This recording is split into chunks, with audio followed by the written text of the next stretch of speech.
Here.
I'd like to go ahead and call this May 1st meeting of the Planning and Zoning Commission to order. Tonight on the agenda, we have 2 public hearing items, 1 letter of recommendation, 2 information reports, 3 new correspondence items, and 1 other item. Can I get a roll call of commission members, please? Commissioner Helfrey, Commissioner Ward. Here. Commissioner Ward is here on Zoom. Commissioner Cohn. Here. Commissioner Broyles. Here. Commissioner Clayton. Here. Commissioner Depler. Here. Commissioner Depler is also here on Zoom. Commissioner Jackson. Here. Chair Beatty. Here. Councilmember Brost. Here. Mayor Boland. Here. Thank you. All right. Can I get an approval of the minutes from April 3rd? Motion by Commissioner Clayton, seconded by Commissioner Cohn. Any discussion? All right. All in favor, say aye. Aye. Aye. Any opposed? And I'll abstain. All right. Does the Department of Planning have any opening remarks? Mr. Chair and members of the commission, we do have a full house tonight, and I think the majority of the people that are here are in regards to the McBride Homes proposal. So if the commission would be inclined, we could rearrange the agenda and pick that item first, if that's something the commission would like to consider. Thank you. So moved. So, all right. All in favor, say aye. Aye. Aye. Any opposed? Any abstain? All right. Thank you. We'll rearrange for that. Mr. Chair. Yes, sir. Apologies, I missed the second. Commissioner Clayton. Thank you. Let's see. So we'll do public comment first, and if you're here to speak on either of the 2 public hearings, now is not your time. But if you're here to speak on any of the other agenda items, now is the time to speak your comments. And Mr. Newberry, do you have any speaker cards? Yes, sir, Mr. Chair. The first speaker card is Mr. Parsons.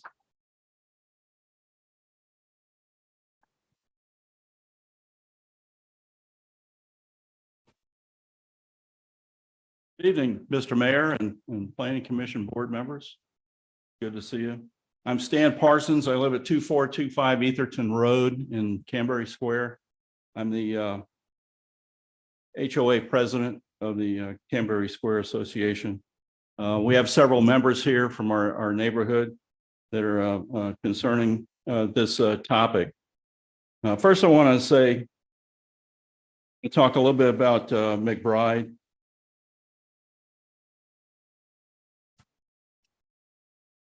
In 2013, a 62 home development proposed at Grover Crossing off of Old Manchester led to productive discussions and compromise and led to a 38% reduction down to 38 homes.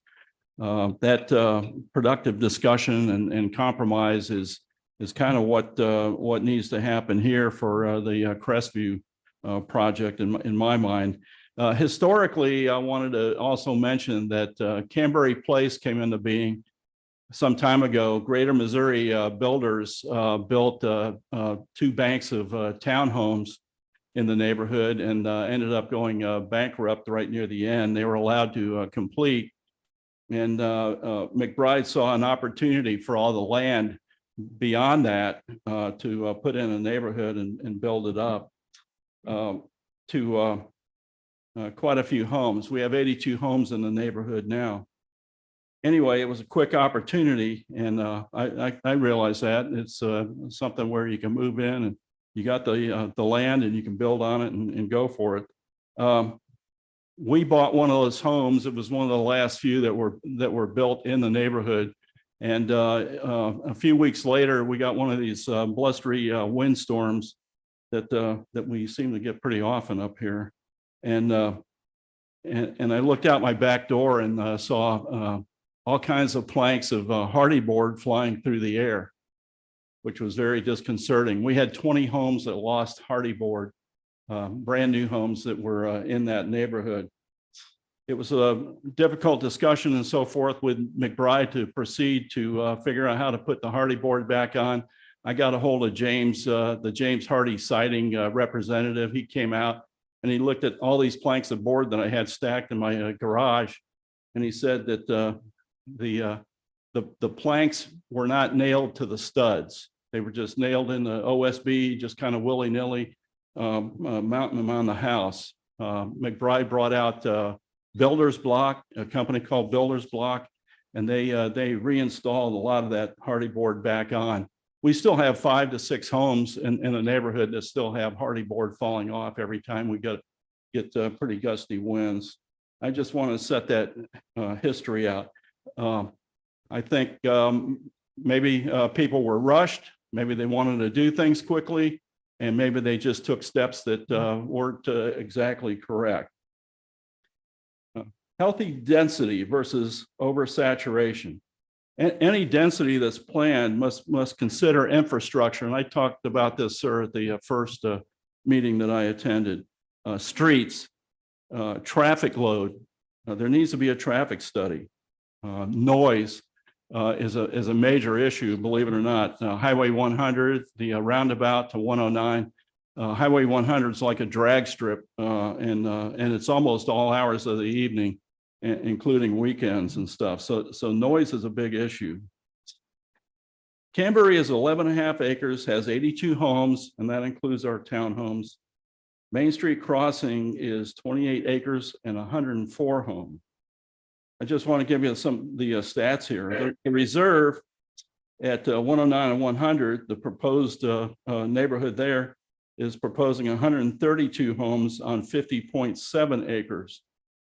The apartment complex off of Taylor Road proposes 189 apartments, 11 single-family homes, and on 11 acres at Town Center. Now McBride is proposing a single home. 1 minute. Oh, okay. Single home development on 9.65 acres, only 19% of the land that makes up what's going on to the reserve. At what point does high density become oversaturation? That's my question. Where's the infrastructure to support it? The infrastructure has to go in first. You can't build it at the same time as you're building the homes. Anyway, we want to continue to live in Wildwood. We don't want to move to Ellisville or Baldwin or Chesterfield or anything like that. We moved here for a reason. We love the town. We'd like the town to stay pretty close to as it is. We're not against development, but we don't want the saturation that it appears is going to happen. And I'll leave it at that. And thank you for listening. Thank you for your comments. Next. Mr. Chair, the next speaker card is Mr. Tierney.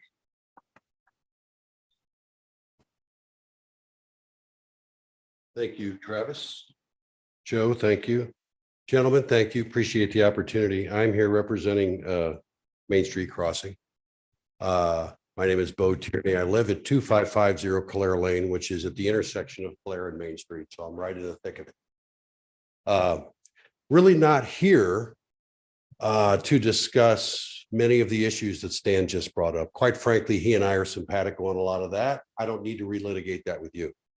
What I want to talk about is a bit of a vision and a proposal. But before I get there, I'd like to ask that tonight there's no motion to settle or I'd like to postpone any vote that would sort of lock in the proposal as it is. I'd like to postpone that because I have a proposal that I think needs to be considered. And the proposal isn't selfish to our needs in our neighborhood or to Canberra. It's for the community. The proposal. I'll get there in a moment. I'll try to paint a picture. I only have 5 minutes. So I'd like to ask you not to vote tonight. So take a journey with me. And I'd like to Coach McBride to do the same. Okay. Envision that you're driving down 109 and you're going to hit that roundabout. Your intention, I don't care if you live in the community or not, your intention is to go downtown to the B&B to watch Tom Cruise in a movie. And so what's your experience? Okay, you come off that roundabout off of 109 and you have this tranquil, snaking little piece of road. Thank you, Joe, for whoever came up with that idea. Some people hate that. I love it. It's a bit of peace for about 5 seconds. And then you hit the stop sign at Calera. And the next stop sign is Etherton. Does everybody know where I'm talking about more or less? So from that stop sign at Calera up to Etherton, on either side are some more or less palatial homes. They're beautiful. They're striking. It's very pleasant. So we've had peaceful and meandering, and we have these homes. Now what's going to happen at Etherton, and I'm not here to say one way or the other, good idea or bad. I think it's a good idea, actually, but we're going to have a roundabout. And so that's going to be needed based on the fact that we're going to have density. We all understand the density to drive business downtown to raise the revenues. We get it intellectually. But, you know, some in the community, I would say sort of their civic pride is wounded. And I think I have a proposal to help not only that selfishly for us, but the community. And here's the proposal in the interest of time. How much time do I have left, Joe? So when you come off that new roundabout at the intersection of Etherton and Main, you're going to get struck with density. That's a new concept for us because the founding fathers never saw that, but we have to do it. I get it. I get it. But we need some kind of a buffer. We need something aesthetically pleasing with that transition that the community will appreciate, that will help the people that have to live next to this change. And my proposal is this. Joe, correct me if I'm wrong. Travis, could you put up slide, is it 29, the overview? So, hope I don't run out of time, folks. This is pretty important. Where is that sitting? That looks upside down. Doesn't look like what where is the, okay, yes. So if you see, oh, that's not the right one because Joe, the new one has, that's not the right slide. Sorry, hopefully I can buy it. Is it 29 or 28? I don't recall. I think I'm in. Just hopefully you'll afford me the time. Can't do that. All right. There was the site map that showed the numbers of the lots on it very clearly. 1 minute.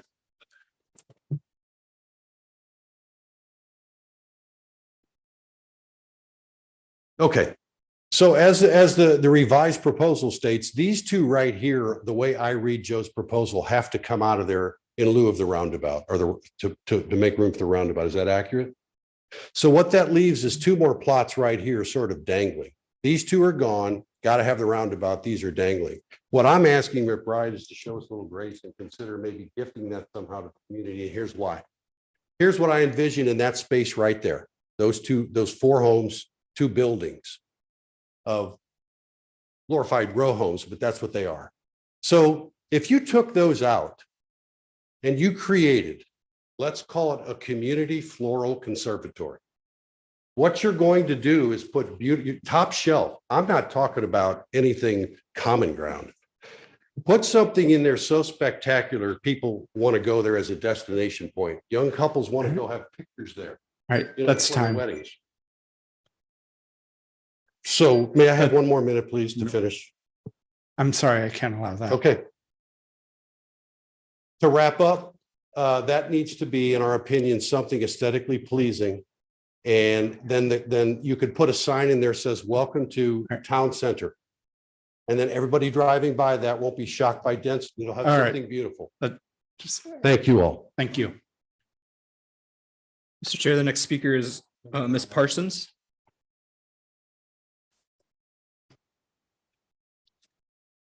Hi, good evening, members of the Planning and Zoning Commission. My name is Julie Parsons.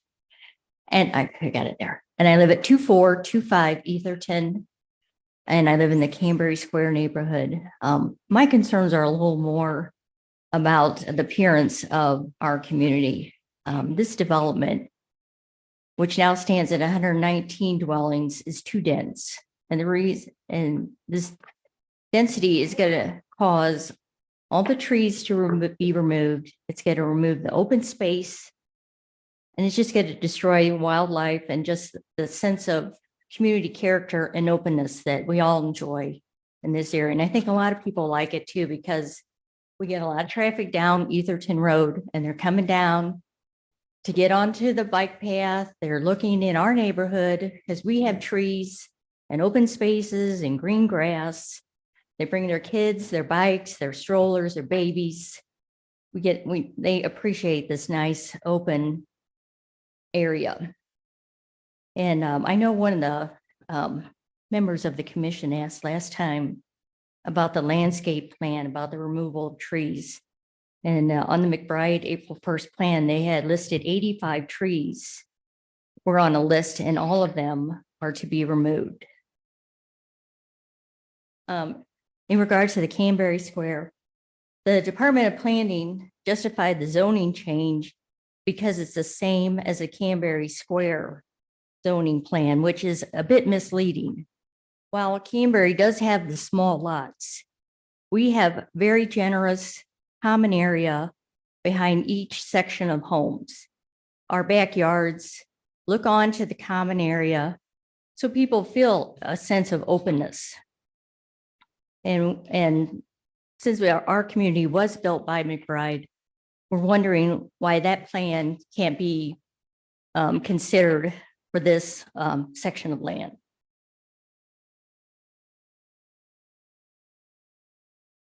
I'm hoping that the commission is going to consider the sustainability of the plan and this concept of new urbanism. I lived in urban areas. I lived in Chicago. I lived in New York. When I moved to Wildwood, I never considered Wildwood an urban area. I think that's just a concept that's not clear to people. And I wonder if that's a long-term sustainability concept. So what is this plan going to look like, 15, 20 years from now, when people get tired of living on top of each other? And then my final comment is, we know one of the neighbors that lives on Etherton Road. And at the beginning of the year, they talked to us and they told us they were very upset that they were going to have to leave. And they didn't want to sell their property, but they said, we just cannot live next to this plan. We're tired of construction and we cannot live next to this. And so they are selling and we can't live next to it either. Thank you. Thank you for your comments. Mr. Chair, the next speaker card is Ray Arani. So this isn't about is that okay? Yeah, it's just about say your separate name and issue. address. And My name is Ray Arani and I do not live in Wildwood, but my family owns a property in Wildwood at 909 Old State Road. Some of you may be familiar with it because there is a proposed bike path City of Wildwood is trying to put in along the front of our property, which my family is very open to coming to the table to sit down and figure out how to make that happen and how to make the property presentable. And we've voiced that to those in the city that have approached us at this point. I'm here tonight because my grandparents who own the property are in their late 80s and their ability to drive at night and whatnot. So I'm here to represent them, to represent Ray and Carol DeVries. Now, before I get into this, I would like to confirm a couple of assumptions that we have to make sure that I'm correct in this. Now, the City of Wildwood website contains municipal code. Is that the relevant code for City of Wildwood, or is there somewhere else that we should be referring to for municipal codes? That's the relevant. That's the relevant code. Okay. Now, code enforcement officers, do they have the right to access properties without giving prior notification that they're going to be on the property? Mr. Chairman, the question is asking for a legal opinion, and I don't think it's appropriate. And just as a reminder, this is a public comment session, not a question and answer session. Okay, well, I'm going to function under the assumption that that's generally not the case, but either way, it doesn't really matter. Now, my family has received a letter, notice of code violation, and it lists 4 code violations, and it lists the actual code number in municipal code, Wildwood City Municipal Code, that referring to each of these supposed violations. 3 of those codes out of those 4 are not on the website anywhere. When I looked them up, I did find them in a completely different city, in O'Fallon. And with a organization that sells municipal codes to certain municipalities all over the world, actually. But I couldn't find anything stating that Wildwood is, that those codes are relevant to Wildwood in any way. So my concern here is that I have video and photo records of a code enforcement officer who sent this letter on our property without prior notification. And they've sent out this letter here with codes listed stating that we've made these violations and they have to be fixed by a certain date, or there's going to be hearings in court or possible fines and so on. Most of these, and obviously we're willing to comply with anything that is relevant, but 3 of these 4 codes are not. They're nowhere on here. And I can show you the papers if anybody wants to see a copy of it. I brought copies. But my concern is that we have a code enforcement officer in the City of Wildwood who is using tactics who is acting without integrity. And if we're receiving these notices, how many other people are receiving these notices that are basically, it makes my grandparents, for example, feel, who've lived in or owned property in Wildwood and lived in Wildwood and grew up in Wildwood. Our family has been there for over 100 years, and we're feeling disrespected and bullied by employees of the city, instead of just coming to the table and talking to us and asking us, and to work with the city on any of this. So why is somebody coming and being dishonest with us? That's where we're coming at. And like I said, if this is happening to us, then how many other people is this happening to? So those are my concerns today. And I have tried to reach out to the city before over the phone, and I keep getting shunted to the specific code enforcement officer who's doing this, which isn't really helpful to me. So that's kind of where I'm at with this. And I know that I'm not really expecting a verbal response in this moment, but I wanted to bring this up so that everybody's aware of it. And Time's up. Okay, I can you for provide your any comments. documentation as anybody wants to see. Thank you. Mr. Chair, the next speaker card is Ms. Donaldson. All right. Good evening. My name is Debbie Donaldson. I live at 17016 Canberry Lane. I've lived there for 3.5 years, but I was introduced to Canberry about 5 years ago. I had no idea that Canberry existed until I had a buyer. I'm a real estate agent. I've been a real estate agent in the greater St. Louis region for 13 years. I had a buyer who wanted to live in Wildwood, and I showed her the detached villa across the street from me. And we negotiated a home sale, and she still lives there. We sold our home in another community. It had been our family home since we moved to Greater St. Louis in the year 2000. And I loved Wildwood. And that we decided that we would downsize, or right size, as I call it. And we found a home in Canberry, and we've been thrilled with the neighborhood. I know that growth is going to happen. I know when there's an empty plot of land that it's going to be built on. So that is not the issue. When I tell other agents that I live in Canberry, their response is, Canberry is cool. Canberry is cool because it's a planned urban development. It has townhomes and it has detached villas. It has wide appeal. Detached villas are hard to come by, and it's well kept and it's well managed. I also have an extensive background in commercial design. I designed showrooms for a Fortune 500 company for many years. I designed showrooms on the East Coast, and I had to do my research, and there wasn't a lot of web stuff happening yet. So I had to understand what the marketing needs were in Washington, D.C., for instance, versus New York City. And I had to design regarding around those specific needs, and I had to appeal to that market. So I did my homework, my research. So my concern is when I go and show homes in the Middle Belt, which is a highly desirable area of St. Louis, might be Brentwood, Webster Groves, that whole area, people will put up with a one-stall garage because those homes are 70 plus years old. They will park on their driveway. And, you know, we can call it the new urbanism. We can call it a hallmark design. But I will point out something. I went on the web and I did a little research today. And the average homeowner in Wildwood has 2 cars. The average commute time is 30.2 minutes.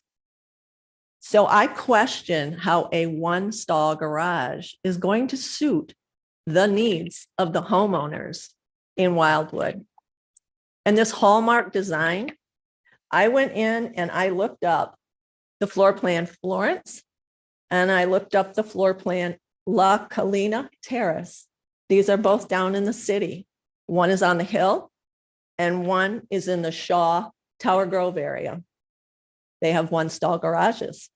And on their, and these are built by McBride, and on their marketing comments, they're calling them the city style, and it goes on 1-car garage, and it goes on, and it's a 1-car garage, perfect for city living. We are not city living in Wildwood. So I understand I sell McBride homes frequently. I sell McBride homes that 1 are minute. resale, and I sell new construction. And I realize that McBride is number 17 in home builders in the whole nation. And I understand they are number 1 home builders in the state of Missouri. I work for the number 1 brokerage in the whole state of Missouri. And I am an award-winning agent every year. Thank you for listening. I hope you've heard me. Thank you. Thank you for your comments.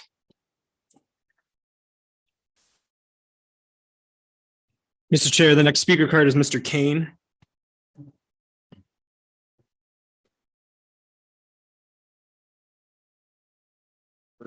My name is Ron Kane. I live at 2448 Global Ridge Drive, Main Street Crossing. Can you get a little closer to the mic? Sorry. You want me to repeat that? Oh. Ron Kane, and live at 244 Grover Ridge Drive in the Main Street Crossing subdivision. Right. I just, first of all, we're not big corporate America. We're individuals. This is where we raise our families. This is where we have our homes, and they're called homes. They're not houses.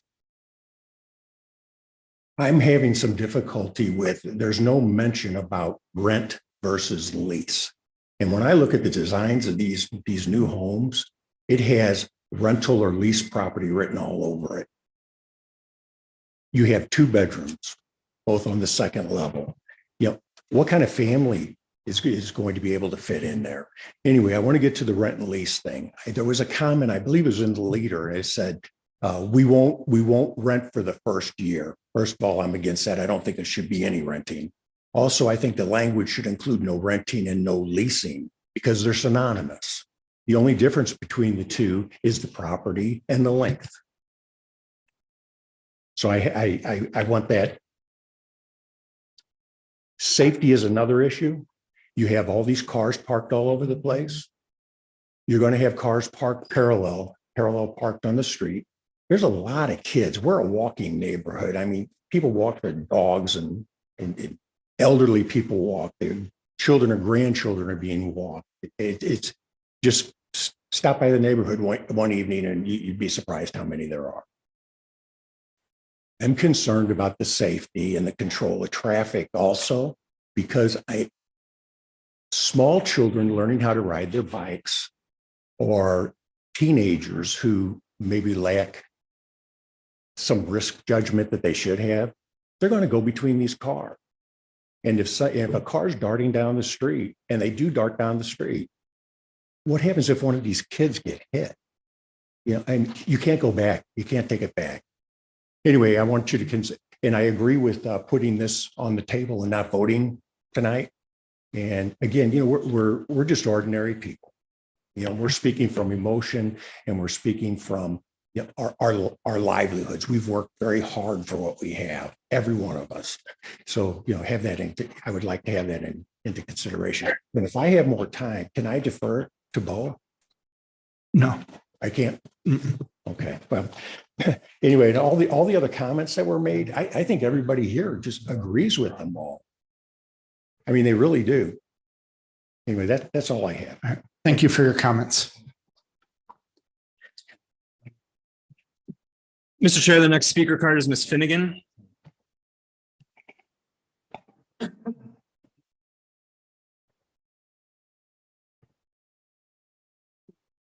Kind of fun. I have 5 minutes and not 3. I feel for the people in the room. I really do. I went through this 5 years ago and I'm still back. And I'm not here specifically for this, but my heart bleeds for these people. The tree ordinance that Did you say your name and address? I'm sorry, it's Jane Finnegan, 2517 Rainforest Drive, Wildwood, Missouri, 63011. I back to the new development at Brightleaf. Literally back to it. We had a 20-foot buffer that is really a 10-foot buffer.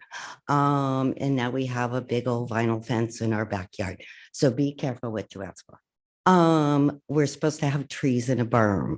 So when I looked at the tree ordinance that's under consideration, or I'm not exactly sure where it is, one of the comments I noticed was why we were doing this was because it's not working. Trust me when I tell you, I know it's not working. Okay. Those of you that have children, we raise them with rules. Short story, my son started to drive. He would consistently come home late. My husband and I sat there and said, if you continue to come home late one more night, you will lose the privilege of driving that car to school for a week. Take that back, for a week.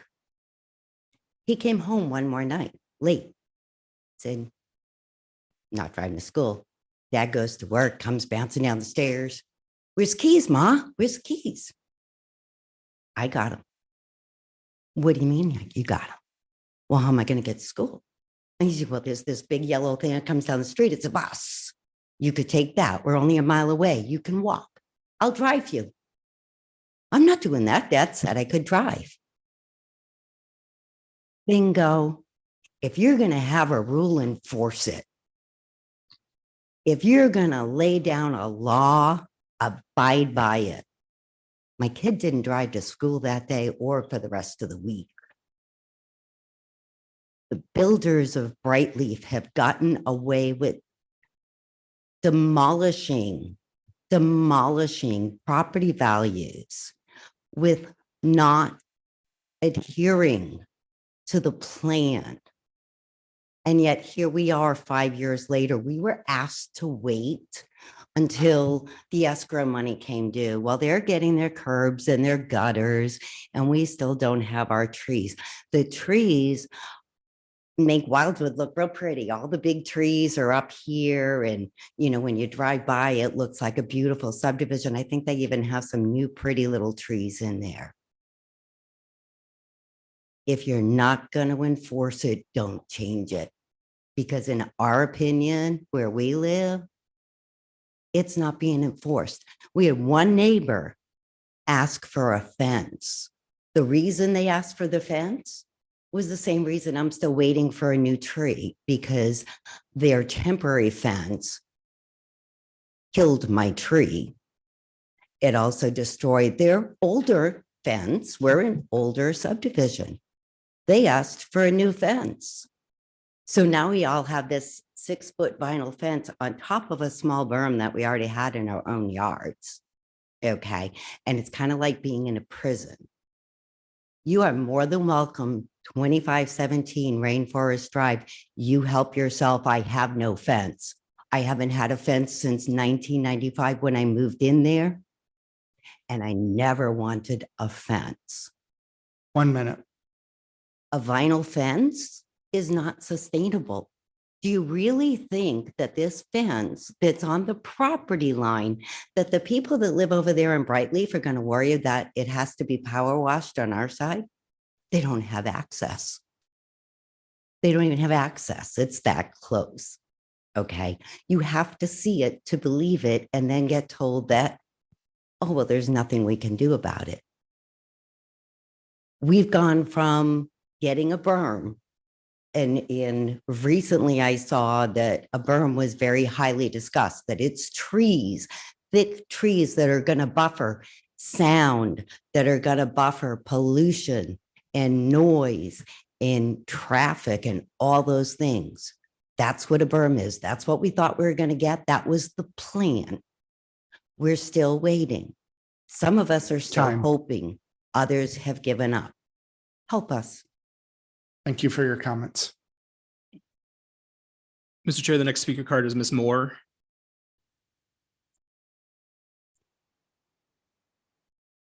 Thank you. Good evening, members of the commission. My name is Catherine Moore, 17415 North Outer 40. I'm here on behalf of McBride Homes. So I know I only have 5 minutes. What's on the screen before you is a revised plan. This is since the last time we were here. This one was in your packet. It's just the colorful version. It's where we took the 1 acre commercial piece that was along Crestview after discussions with your city staff, more than one discussion. We were told maybe it's better suited to introduce some more green space, introduce more parking, and come up with some shifts to the plan. So that's what we did. So you'll see that that commercial outlet is no longer incorporated. We've got more green space. We have over 400 parking spots now, up from just over 200 on the last version. All of the driveways were made longer, which was a discussion. We've reoriented all of those homes along, I was told it's pronounced Etherton, not Etherton. So along Etherton, they're separated, they're not attached, and they're fronting that road. So those are the changes we went to the drawing board after the last time we were before this commission. On Friday, at the end of the day, we received your city staff, Mr. Vunich's very lengthy staff report, but we digested it internally, and then we got on the phone with Joe. We spent a lot of today seeing what can we at McBride agree to work with the city of Wildwood to make this the best project that it could be. And as we expected, we were able to compromise and reach a lot of agreements and understand a lot, get a lot of clarity from Mr. Bunich. After our discussions, there were only 4 points out of that whole 200+ page packet to discuss. And one of them is that initially we were told maybe that commercial outlot to have the plan that's before you today should be switched from the C2 we initially applied for when we thought we would sell it to a commercial developer to C8. For continuity and for uniformity, we talked with Mr. Bunich about just making it part of the R6A PUD. So that way the whole project has the same zoning and it's all incorporated. And we aren't proposing any commercial because we were told no one really thinks it would be viable there anyway. So this is the new plan that we'd like to proceed with. As far as units, the staff report said that eliminating 12 units was advisable. We spoke with Mr. Bunich and we understood why he was suggesting that. And we found ways to reach in the middle, meet in the middle and compromise. Some grading is going to be redone to where city staff no longer is recommending that we eliminate any of the lots adjacent to the common ground near the detention basin. We spoke with staff about how the whole purpose of having those homes fronting Crestview was to see the pretty walk-up frontages of homes, seeing no garages, seeing none of those alleys. And then if we eliminated any units along Crestview by the where the future proposed roundabout will be, that you would see those alleys and see those garages for streetscape continuity. It makes more sense to keep those units. However, we did agree with staff's recommendation and agreed to take out the 4 units that are adjacent to the common ground amenity area. So that'll significantly increase the open space, the public space, and lessen the lot count by 4. A sound study was requested, but after talking to our building department, we were told that with the modern building codes, the current upgraded building materials, that really our homes are as tight as they can be. So no sound study is going to tell us how we need to change our building style. But what we do at the time of contract, I have a disclosure statement that says you are in close proximity to Highway 100. With that could be 1 minute. noise, pollution, lights, and we have every home buyer sign an initial there. So we would oppose a sound study and let you know that we put that out there. We're very transparent. Siding, only fiber cement siding was permitted. We would also like that to include upgraded composite products as approved by your ARB. We have some new techniques we'd like to introduce to the city. And then, as I mentioned before, we will agree to a cap on allowable rentals. And we sell to home buyers. We don't rent these units. But should our home buyers decide to rent in the future, we're willing to cap that amount to 25% or whatever the commission would seem appropriate in our CC&Rs, our declaration that's recorded against the property and managed by the HOA. So we're willing to meet the city in the middle, work out a lot of compromises. And we think based on our conversations with staff, the project has improved quite a bit. All right. Thank you for your comments. So Chair, the next speaker card is Mr. Friedhoff.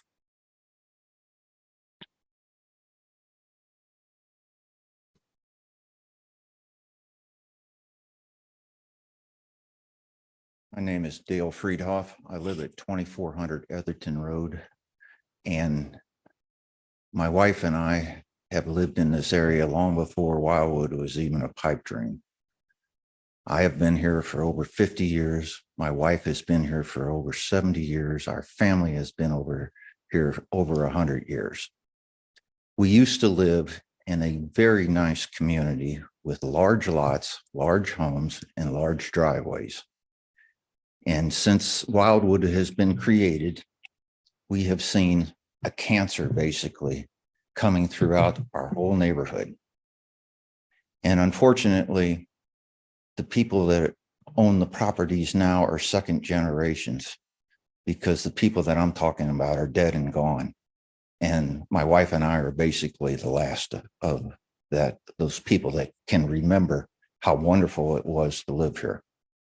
And when we heard about this development, we were very, very excited because we thought finally we could sell our house and we could move to someplace that we could spend the last part of our lives and enjoy it.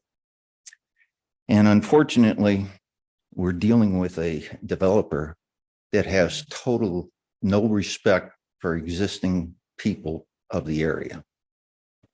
Now, I submitted an offer to them to purchase my property, and they basically laughed at me and insulted me and gave me a figure. Now, that figure is $215,000 for my home that we've lived in for over 50 years. It's not a piece of property, it's a home. And if I were to take that, by the time I pay the commissions and the sales charges, I would have $200,000. Now, I want you to tell me that where in the city of Wildwood can I go and purchase a 3-bedroom home with a 2-car garage, a 3-car paved driveway, and an outbuilding that's big enough for me to have my own personal workshop, and a little less than 1 acre of ground? Totally impossible. Their offer was an insult, and a company that treats people like that should be run out of town and not permitted to do any business in this town. They should just be railroaded out because they have total lack of respect for us. Now, I've dealt with McBride before with Canberry Development. For a couple of years, they built right across the street from me. All right. Their property ends at the road. We have a road, and then we have my property. I had 11 trucks run into my yard and create ruts during the construction of that development.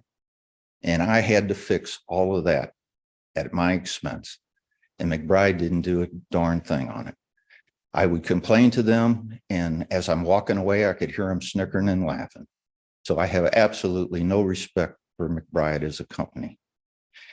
And with that problem that I've had with them when the development of Canberry, I request that the Planning and Zoning Commission make sure, or not make sure, but have them install a 6-foot vinyl fence on the east side of my property line, on the fence on their property next to my property line on the east side, and also on the south side, and run that fence all the way up to Etherton Road.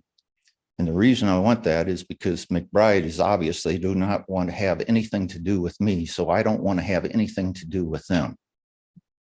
So I ask that you enforce that, you install that, and after McBride is done and gone and made their multi-million dollars off of this project, 1 minute.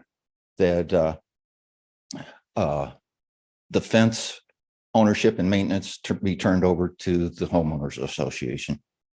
The other thing that I ask, I would like to see that access road to Etherton Road be totally removed from those houses and just run all of that traffic out onto Crestview and Main Street where it belongs. All you're going to do is increase traffic by 200 cars a day on Etherton Road in Canberry. Now, if you don't remove that road, please put no parking on that road from Etherton up to the development. I do not want to live next to a parking lot, nor should I be forced to. And while you're at it, you need to make Etherton Road no parking and Canberry Lane no parking, because those streets cannot handle the Time. influx. Thank you for your comments.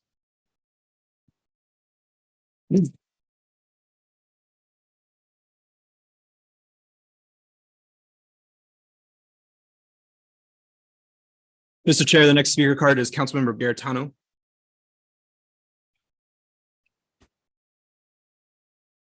Good evening, members of the Planning and Zoning Commission, and thank you for allowing me to address you today.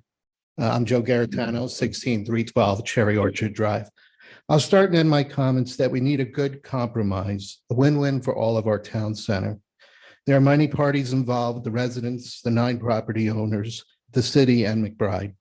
I'm here on behalf of the residents from the Main Street Crossing and Canberry subdivisions who have expressed their concerns to me regarding proposal PZ 56 and 7-23. It is duly noted of the changes that we have seen that we're moving in the right direction as far as seeing the homes along Etherton Road to be detached, which match the homes across the road. The residents of these communities have expressed some other concerns that I want to bring to your attention, which you have heard already for the most part. Firstly, the proposed density of the development is a concern, and the residents are worried about the potential impact it may have on the character of their neighborhood. They request that there be a good transition between the new development and their existing community. And I know there are ideas that can reduce the number of units. Secondly, the residents have expressed concerns about safety and traffic. They are worried about the increased traffic that the new subdivision will generate, which may result in cut-through traffic through their walkable community. Thirdly, the residents are concerned about the lack of regulations over rental or lease uses in the proposed development, which may have implications for the long-term stability of their community. Renting is prohibited according to the Main Street Crossing and Canterbury HOAs, and I suggest that it be consistent or regulated by the implementation of a percentage cap with the maximum number of owner-occupied units allowed. Fourthly, the residents expressed concerns about the potential lack of ample parking spaces for guests, which may result in overflow parking in the neighborhood streets. I suggest that the indentures should prohibit overnight street parking because they should be aligned with the city's overnight street parking code, which prohibits cars being parked for over 24 hours, except in an emergency or over the weekend. Lastly, the residents want the new development to be aesthetically pleasing and have suggested that a landscaping feature be created for a good transition between existing and new communities. High-quality landscaping will be important. In conclusion, I urge the commission to take the concerns of our residents into consideration and ensure that a compromise is reached that benefits all parties involved. As I started, we need a good compromise, a win-win for all of our town center. It is important that the commission not take any final action until our residents' concerns are adequately addressed. I am more than happy to help facilitate the discussions between the residents and McBride to help find a compromise. Thank you for your time and consideration. Thank you for your comments.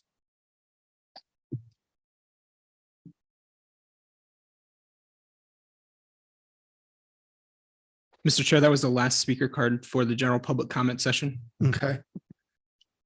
All right. Mr. Chair, I have a couple of questions. Mhm. Thank you. My first question, can you refresh my recollection, Joe or Travis, was this discussed at the zoning development review committee level? Yes, sir, Mr. Mayor, the Development and Zoning Review Committee did hold a hearing on this particular matter. Okay.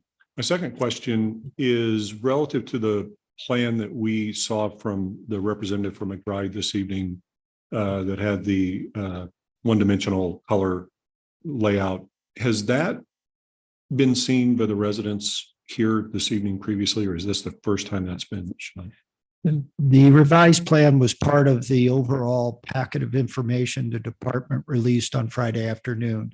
So as with McBride Homes, everybody's seen the revised plan just from Friday, basically. Okay. Thank you. You're welcome, sir. Yeah. So just reading the room here, you just proposed a new plan. We're going to take this matter later if we want to go through all that. I think the council person just laid out, maybe there's some things to go back to and consider. I'm willing to hear everything later on tonight, but I will advocate a postponement. I'm just going to be clear about that. Okay, so that's just me, one person, and I'm happy to help this process come to a compromise in any way possible, but that's my opinion on it. That's a motion. I would second it. We haven't even started though, have we? I think we moved it to the agenda. now. Well, all right, Joe. Mr. Chair, I would recommend that we read the request into the record, then have the motion to postpone. Fair enough. Fair, yep. All right. Let's see. Looking for it on it. All right, Mr. Newberry. Read the request. Yeah.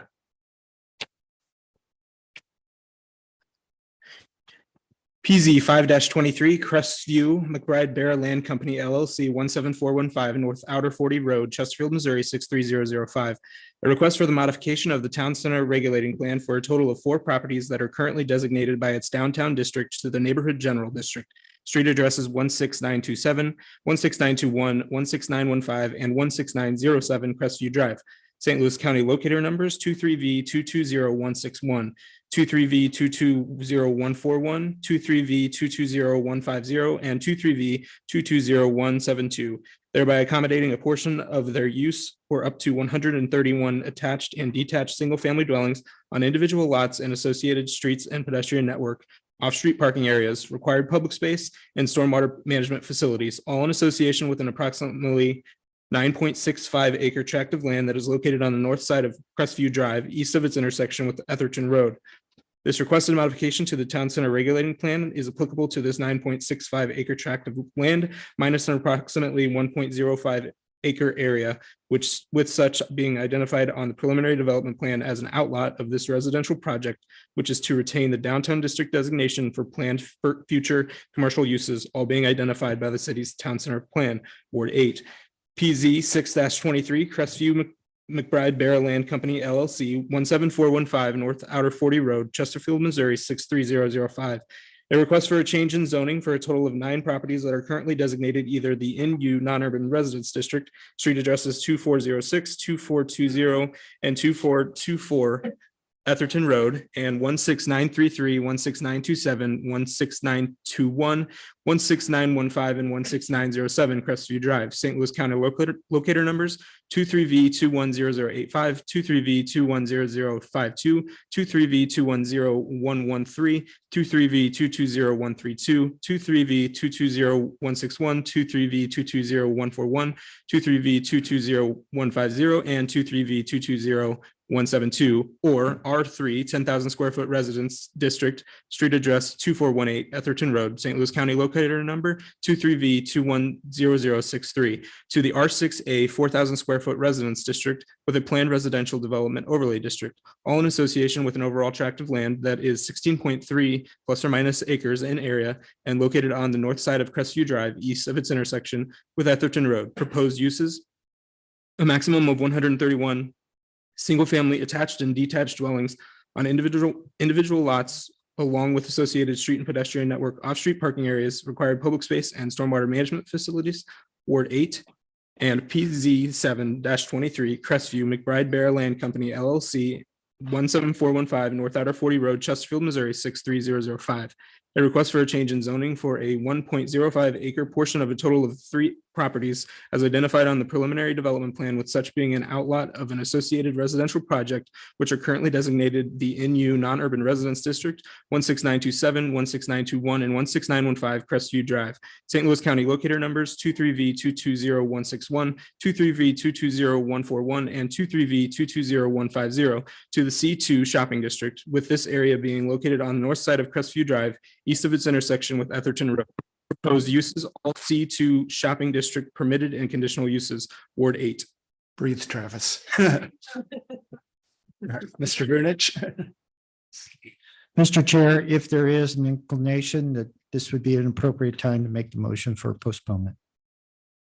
Okay, I would make a motion to postpone this matter, and I would add that I would recommend graciously taking up the council member to work. He wants to work on a compromise with Mr. Vunich's and team's office. I'd highly recommend that as well. Would you like to add anything to the? Just a point of information for 30 days to the next meeting. Is that? Yep, that's okay? So it's a motion to postpone definitely. Yep. I would second that. And then I have a question. Go ahead. Thank you, Mr. Chairman. So relative to the zoning development review committee that was held, with respect to this, my question is, has the design of this changed since then? Because that committee is intended to have these kinds of discussions, and what's been proposed tonight by the postponement to occur at that level. And I'm just trying to identify why that apparently didn't happen. The design has primarily remained unchanged until the past week and a half when meetings were held between the department and the petitioner.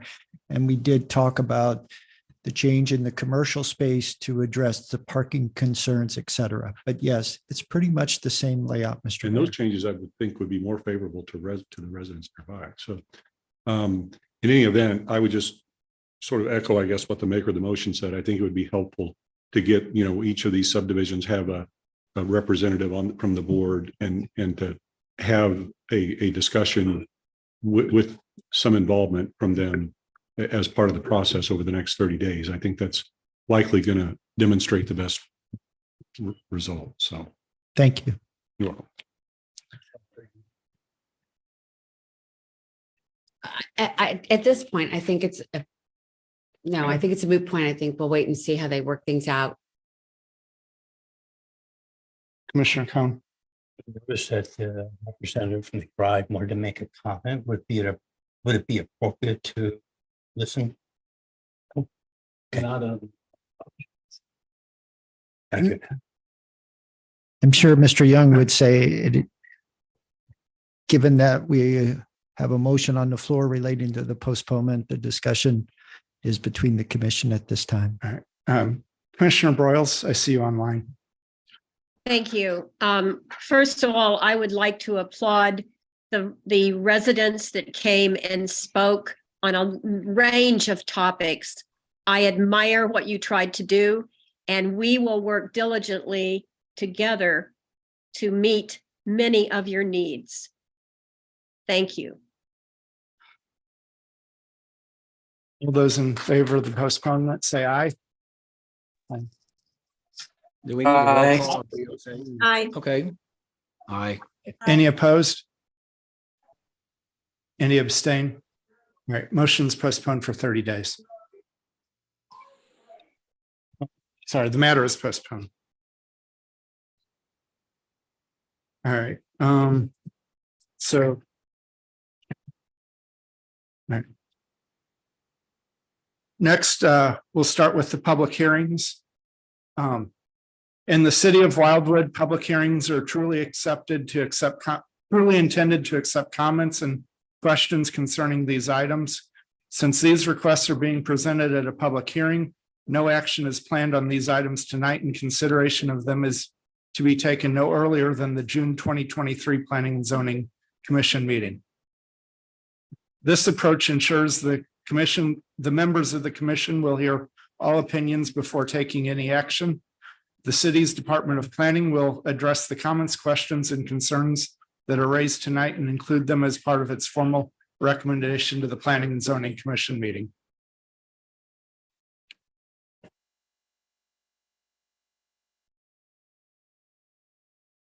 Anyone in attendance at City Hall tonight wanting to speak should fill out a speaker's card and leave it with Mr. Newberry. Those in attendance via Zoom webinar platform should use the raise hand feature to indicate you wish to speak at these hearings. A team member will add you to the list of speakers, which will then be communicated to me as chair, and I will invite you to speak when it is your turn. The commission will allow all parties adequate time to present their position, but all speakers are limited to 5 minutes each, except petitioners that have an application under consideration at a public hearing. Speakers will be advised when 1 minute is left in the allotted time. In addition, information on these items can be found at the city's website at www.cityofwildwood.com. The commission would like to thank you for your cooperation and participation in tonight's hearings. All right, Mr. Vunich, PZ 4-23. Thank you, Mr. Chair. Mr. Chair, the first item is PZ 4-23, Jane Budnick, 404 Strecker Road, Wildwood, Missouri, 63011, care of ADT Solar and Nikki Rosario, 8124 Buckham Road, Building C, Caseyville, Illinois, 63223. A request for a conditional use permit in the NU non-urban district for the installation of roof-mounted solar panels, which are to be so situated on the dwelling as to be visible from the adjoining roadway, with such being located on the north side of Strecker Road, east of its intersection with Bighorn Basin Drive. Street address 404 Strecker Road, St. Louis County, locator number 22U 440084. This request is to be reviewed in accordance with chapter 415.090 NU non-urban resident district regulations of the City of Wildwood zoning ordinance, which establishes standards and requirements for the installation of solar panels. The requested permit is required due to the panel's placement on the front-facing area of the roof of the dwelling, thereby causing them to be visible from the adjoining roadway. This particular property is located in Ward 2. And before Mr. Newberry begins the presentation of slides, the department would like to enter into the record regarding this conditional use permit the following items: the city's master plan, the city's charter, this chapter 415 of the City of Wildwood Municipal Code, the zoning ordinance, the file that has been developed and maintained regarding this particular request by the department and all contents contained therein, and then any other items that are offered as evidence in support of tonight's hearing. Thank you. Thank you. Mr. Newberry? Thank you, Mr. Chair. Mr. Chair, and members of the Planning and Zoning Commission, as usual, the department has prepared a brief slideshow presentation for you to orient you to the property. The first of those are an aerial image of the property located on Strecker Road. Shortly to the north, following Strecker Road is its intersection with Clayton Road. The property here is highlighted with a blue color. The next image is a picture of the home standing on the south side of Strecker Road looking to the north. And this is towards the eastern end of the property. This is a little bit further to the west on Strecker Road. Looking at the property, the roof of the home is slightly visible from this image right there and right in the middle of the photograph.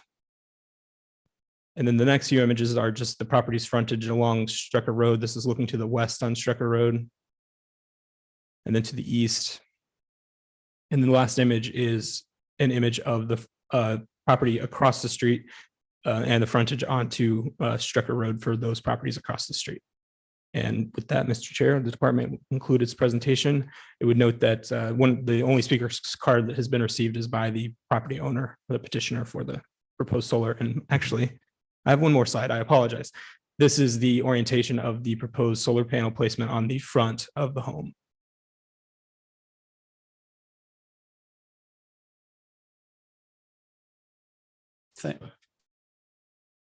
Thank you, Mr. Newberry. And Mr. Chair, Mr. Scott just reminded me he also had submitted a card. We would have gotten him up there, but Okay, Mr. Scott.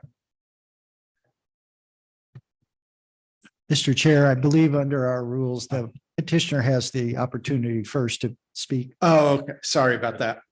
Yeah. So it's Ms. Budnick.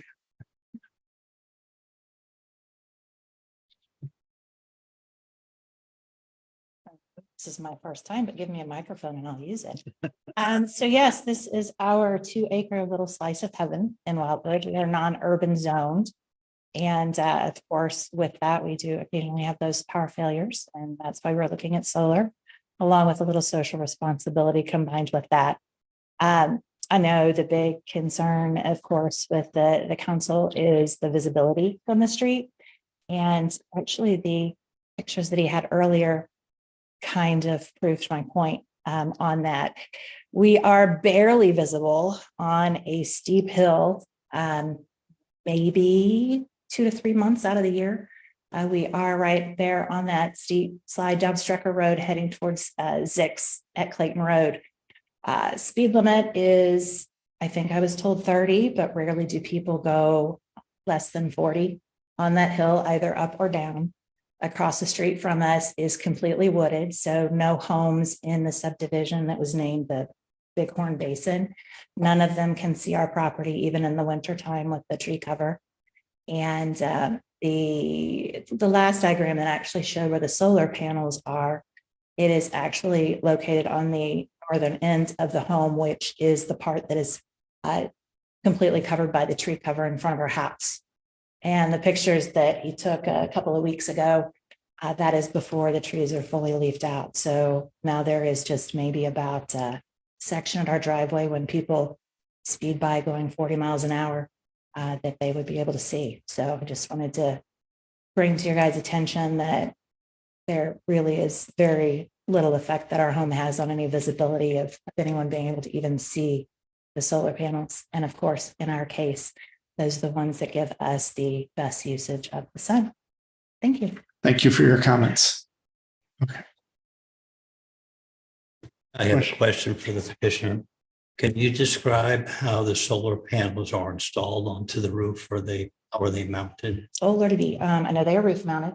My husband's a construction person. They are the new style that are the flat black and they don't have all the silver because I didn't want anything that really stuck out on our roof because we already have a dark roof. So are they integrated into the actual? We already roof have itself? a new roof. I'm sorry, what? We have a new roof. So yeah, we were getting the panels. Matching the roof, the dark color. Is that it? And Mr. Chair, the representative from the solar company is raises hand via Zoom. So. Oh. Okay. Yeah, we'll go ahead with the representative and we'll get to you.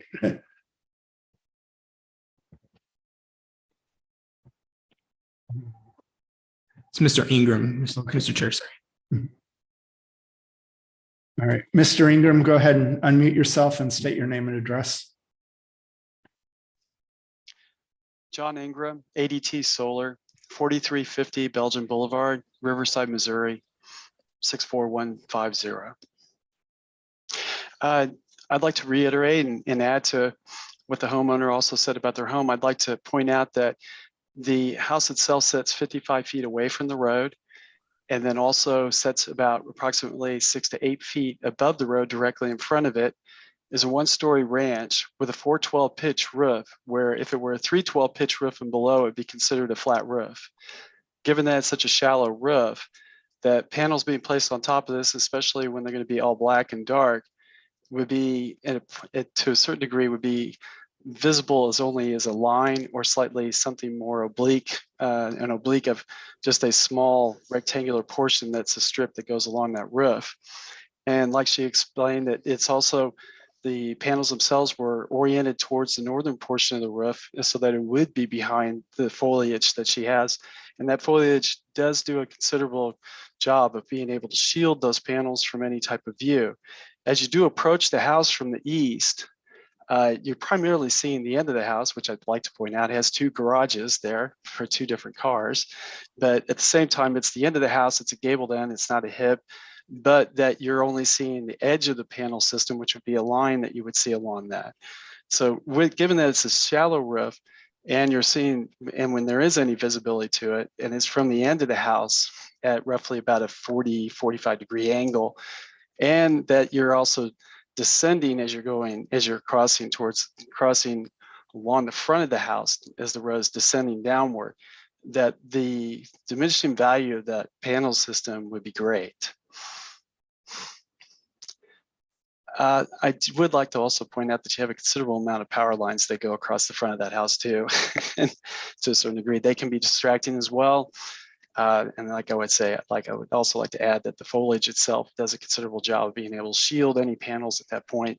And given that it's a dark roof, that an all black solar panel system would essentially blend in. It's a rectangular shape, but it doesn't have any odd angles or any kind of additional 1 or 2 panels that are setting off away from the other ones or stair stepping. And in most cases, we find that if it's a simple form and a simple shape, the more people go by it, the less they actually notice it. I think that's all I need to add to this. If you have any questions, I know that I would like to point out, I know that there are some concerns about the safety of a solar panel system and the equipment and all the pieces and parts of a solar panel system. Virtually everything we do is electrical, done by an electrician. All of our products are UL labeled. I would say that if you have a lead acid battery backup power system for your sump pump, that you should probably have just as much concern with something like that as you would with, say, a battery backup system on a solar panel system. But we don't have a battery backup system proposed on this one, but essentially it's all one sealed element, and it's all done by an electrician, a licensed electrician. Everything that's from the back side of those panels down to the house is just considered standard work that's completed by an electrician. Our solar panels also consist of having a microinverter behind each and every one of them. 1 minute. Thank you. Behind each and every one of them, so that if one panel is in shade, none of the other panels will be affected by it. Solar panels or solar shingles that I've heard discussed in your meetings prior to this one are on what I call a string inversion system, where if one panel or one shingle was in the shade, it would affect the generation of all the panels on that same circuit. In our case, this system is no taller than 6 inches above the face of the roof. It's parallel with the roof. It'll be black frames, black solar panels, each with its own microinverter, and it'll be generating as effectively and as efficiently as possible and without any serious harm to the safety and environment of the people around it. Thank you for letting me speak. I appreciate it. Thank you for your comments.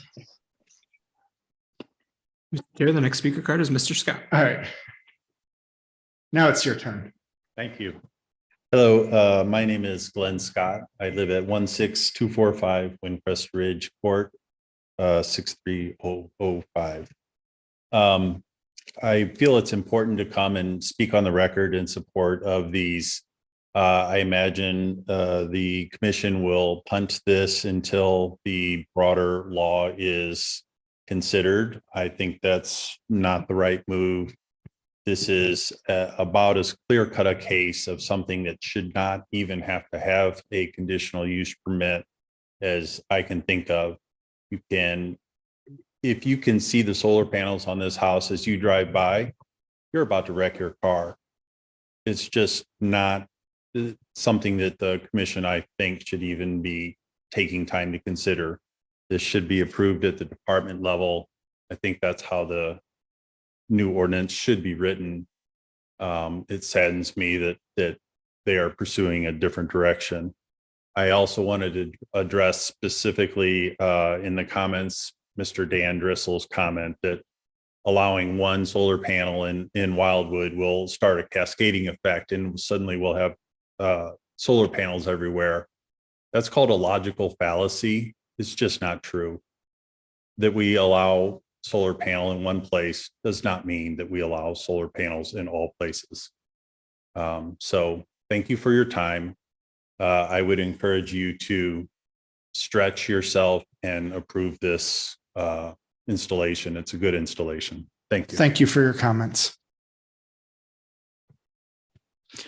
Mr. Chair, no further speaker cards for this item. All righty. Questions or comments from the commission?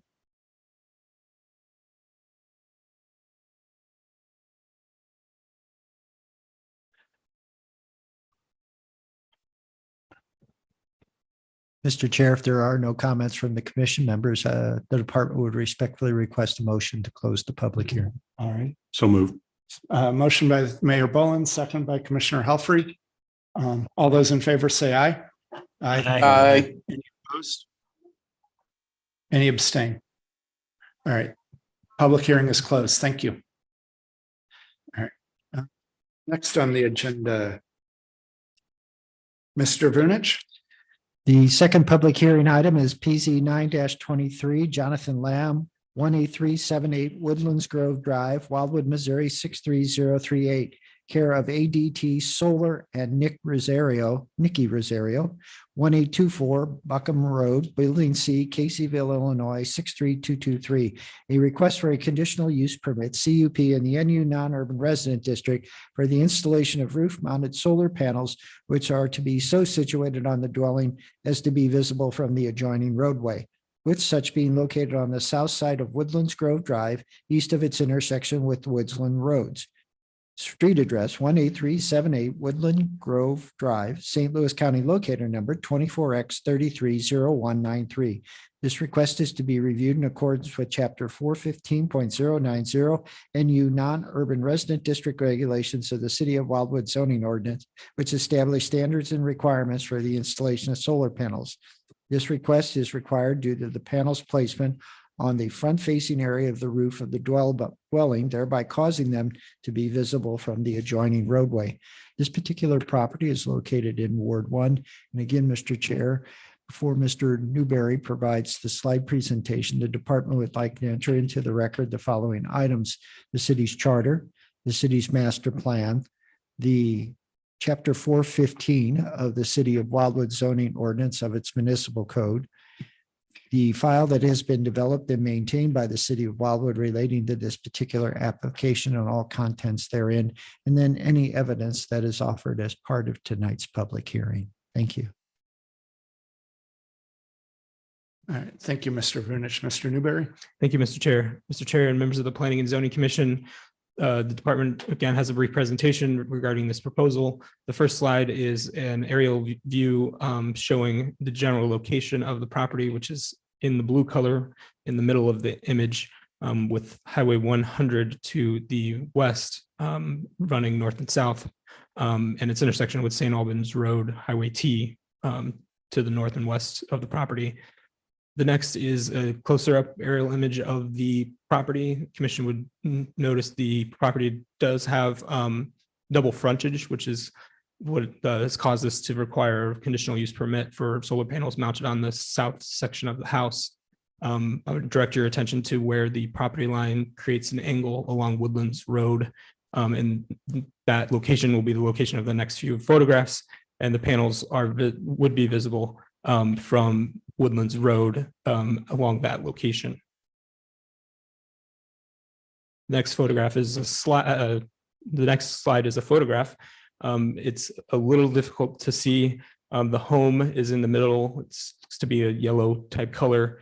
Then you can see the front pitch of the roof. Beyond those trees that now have their leaves on them is the rear of the home and is visible from the roadway when there is not foliage on the trees. And then the next photograph is just a similar location. You can see the home kind of to the left of that utility wire there. The department regrets it doesn't have better photographs of the trees without leaves on them. So this is what we are providing to you tonight. And Mr. Chair, that concludes the department's brief presentation regarding, excuse me, I did it again. I think I have one more slide. This is the orientation of the placement of the new solar panels on the rear of the home, with Woodlands Road to the west and Woodlands Grove Drive, front of the home, to the north. And with that concludes the department's presentation. The petitioner is in attendance and has submitted a speaker card as well as another speaker card. Mr. Chair, thank you. Mr. Newberry. Mr. Lamb has submitted.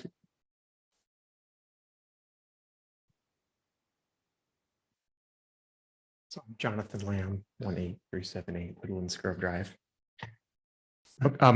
So this, actually, I've had solar panels on my roof for over 10 years, and we had hail damage on the rest of our roof, not the solar panels, they were fine. But the insurance company said, take it all down, we'll put it back up. So that's what we thought we would do, and found out that we can't just put things back up. So that's what this is about. Our neighbors, by the way, were there any comments from our neighbors? I believe several of them might have. To the commission, there were comments from neighboring property owners in the packet of information that was posted on Friday. Yeah, we had our HOA meeting last week, and several neighbors were asking, what's going on? Why are we getting these things from the city? And I said, oh, I got to put my solar panels back up.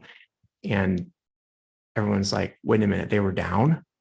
So just to sort of make the point that these aren't particularly noticeable, no one knew they were down in our neighborhood.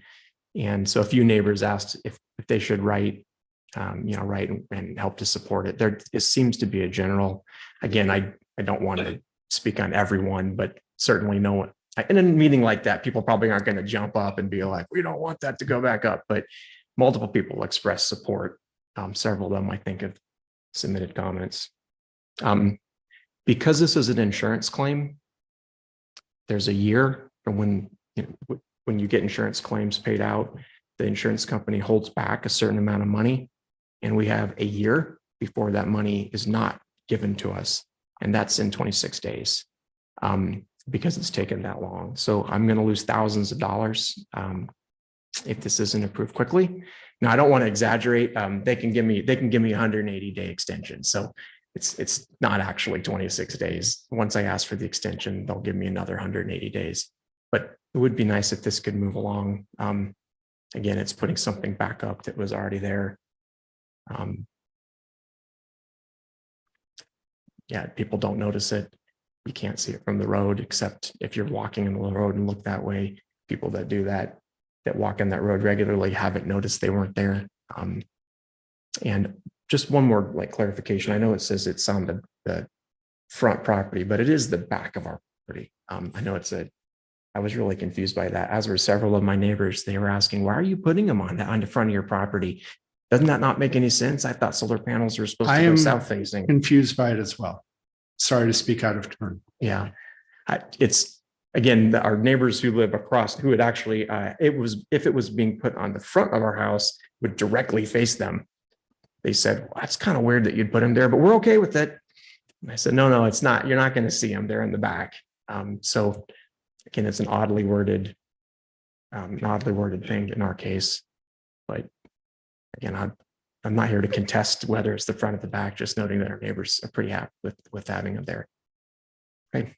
Thanks. Thank you for your comments. Yeah. Is this something when it goes public hearing, and then how long would it get on docket for us to address? Next meeting possibly? The intent is to have something back to the Planning and Zoning Commission at its June meeting. And so I mentioned that because you said you had 26 days and you have to ask for an extension, so you won't make the 26 days, just so you know. Even if it was approved tonight, it's probably not going to make the 26. So I just was making sure for your planning purposes why I asked the question. And so. And Commissioner Jackson, I've talked with Mr. Lamb and I've offered to talk to the insurance company and explain our process. And so if he needed additional support for the extension of time, the department was willing to provide that. And under the new ordinance that's going up to city council, would this be something you could address if this was done? I believe under the new ordinance, the department could address this from the standpoint of that exception where there are such extenuating circumstances, either related to topography, location of the dwelling relative to the roadway system, et cetera, that there could be a action in this regard.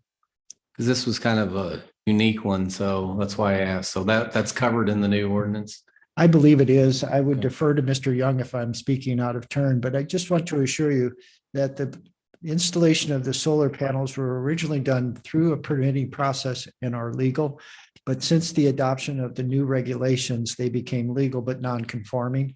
And that's why Mr. Lamb is here tonight. I agree with that assessment.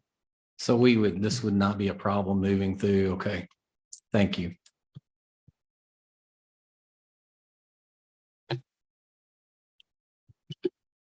Motion to close the public hearing. Oh, excuse me. We do have additional speakers. Okay. Sorry about that. The representative from the solar energy company has raised his hand as well to speak. So, Mr. Chairman, I would just ask that with respect to speakers continuing on these, that if there's anything new that's helpful, but reiterating the same points we've got the points. Okay. Thank you. Mhm.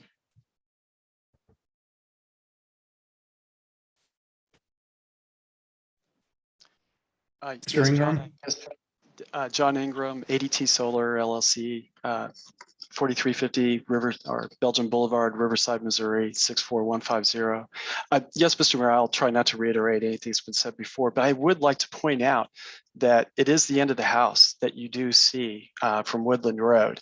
And it's at the very first point that you could actually possibly see through all that foliage to those panels. You were 300 feet away from the house. And there is a dip and then it raises back up. And I would say I agree that there's a significant amount of coverage to where this would be almost impossible to see to a certain degree, but I would like to point that it's also a 412 pitch roof. And like I said before, a 312 pitch roof and lower is considered a flat roof. So this is really only a couple of degrees taller than what would be considered a flat roof.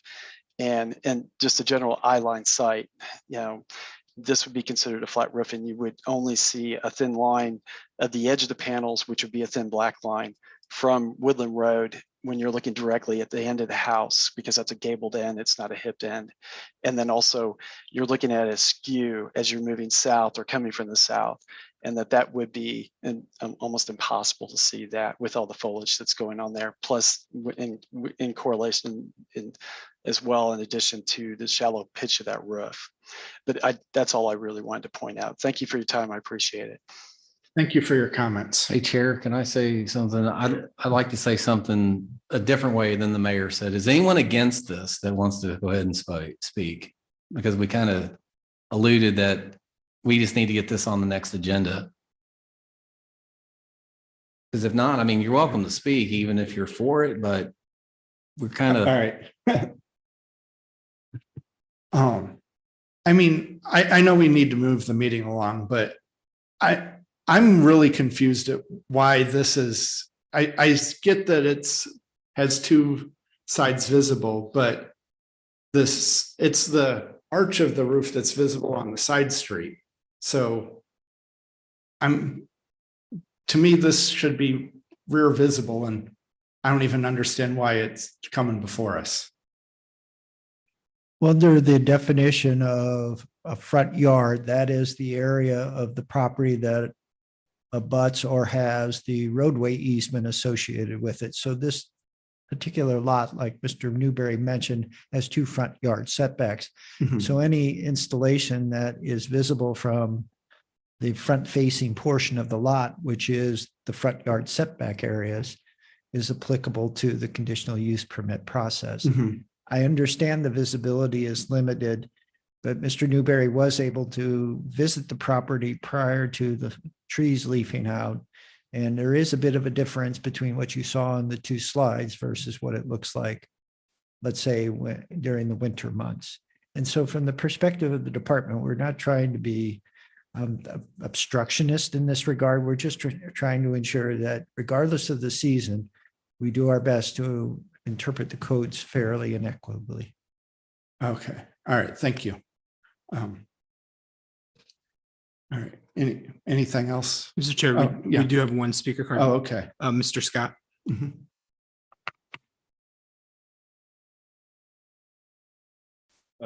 Again, my name is Glenn Scott, 16245 Windcrest Ridge Court, Wildwood, Missouri, 63005. Again, this is something that I don't believe should even be before the Planning and Zoning Commission. It's a slam dunk that it should have been approved. Mr. Vunich mentioned the planning department having discretion in extreme cases. I don't know if that's in place now, but that discretion certainly wasn't exercised, or we wouldn't all be here tonight talking about this. This is another example of why the current language is really, really bad. Because it is a corner lot, it's effectively banned in Wildwood unless you go through a conditional use permit process. Even though it's on the back of the house, almost nobody can see it. It's just another example of how current system isn't working and needs to be improved. Thank you. Thank you for your comments. Commissioner Helfrey? Mr. Vunich, I have a question for you, please. You had mentioned that the previous existing solar panels on this house, and this doesn't apply necessarily to this, it applies to just anything going forward, were legal, but because they had to be replaced, he had to get a CUP. Am I understanding that correctly? That's correct, ma'am. So my question is, going forward on anybody that has solar panels now, and if they would have to be replaced, would this situation arise again? If they are front facing, visible from the abutting or adjacent road and predate the adoption of the regulations, yes. But if they go in after the regulations and they are approved, then they would not have to do that should something happen? That's correct, ma'am. They would Okay. not. Thank you. I was just trying to make sure I understood how it went. Thank you very much. I move to close the hearing.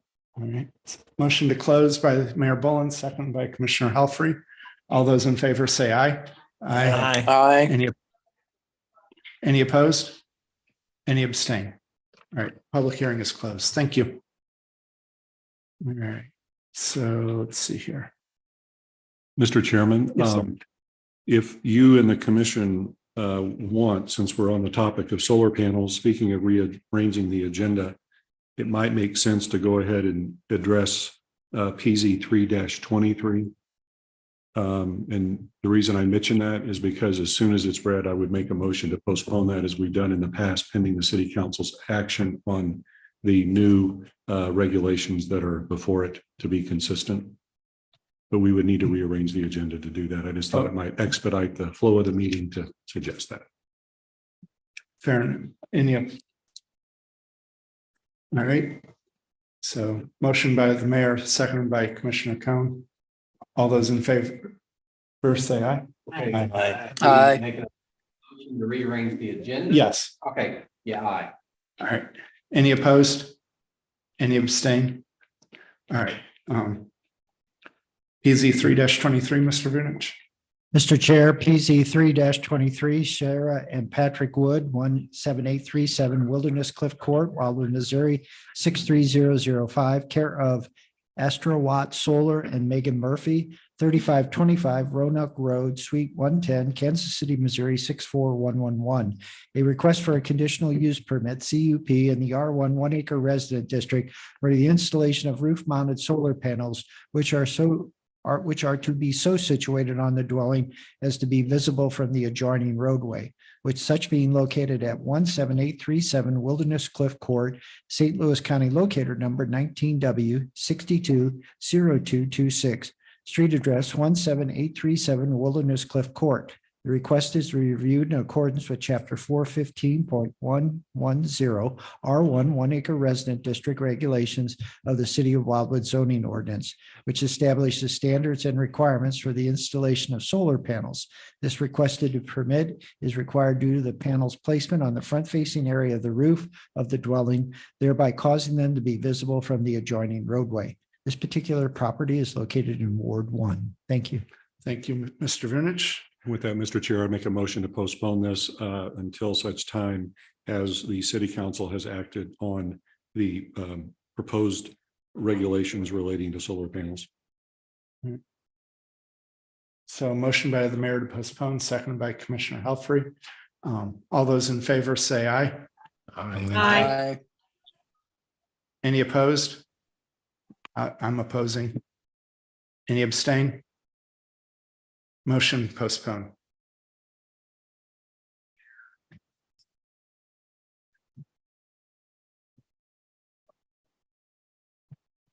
Mr. Vunich. Mr. Jackson, the intent is to have the public hearing on the recommendation of the Planning and Zoning Commission at City Council on May 8th. And as part of that, the bill will be prepared for potential first reading as well. So are you saying it first reading could happen on May 8th? Okay. Under the direction of the mayor, who sets the agenda, we now have bills for first reading that have favorable recommendations from the commission at public hearing. Okay. And with a super majority, it could have two readings in the same night, Mhm. although we don't know that that would happen. So is there a method for a P and Z commissioner to do a public comment to say in support of this? I'll be out of town, so I'm going to do that. But if not, I would be out in force to support this in the city of Wildwood, so we don't have these issues anymore. Just FYI. Mr. Jackson, I would recommend a letter and email. That would suffice.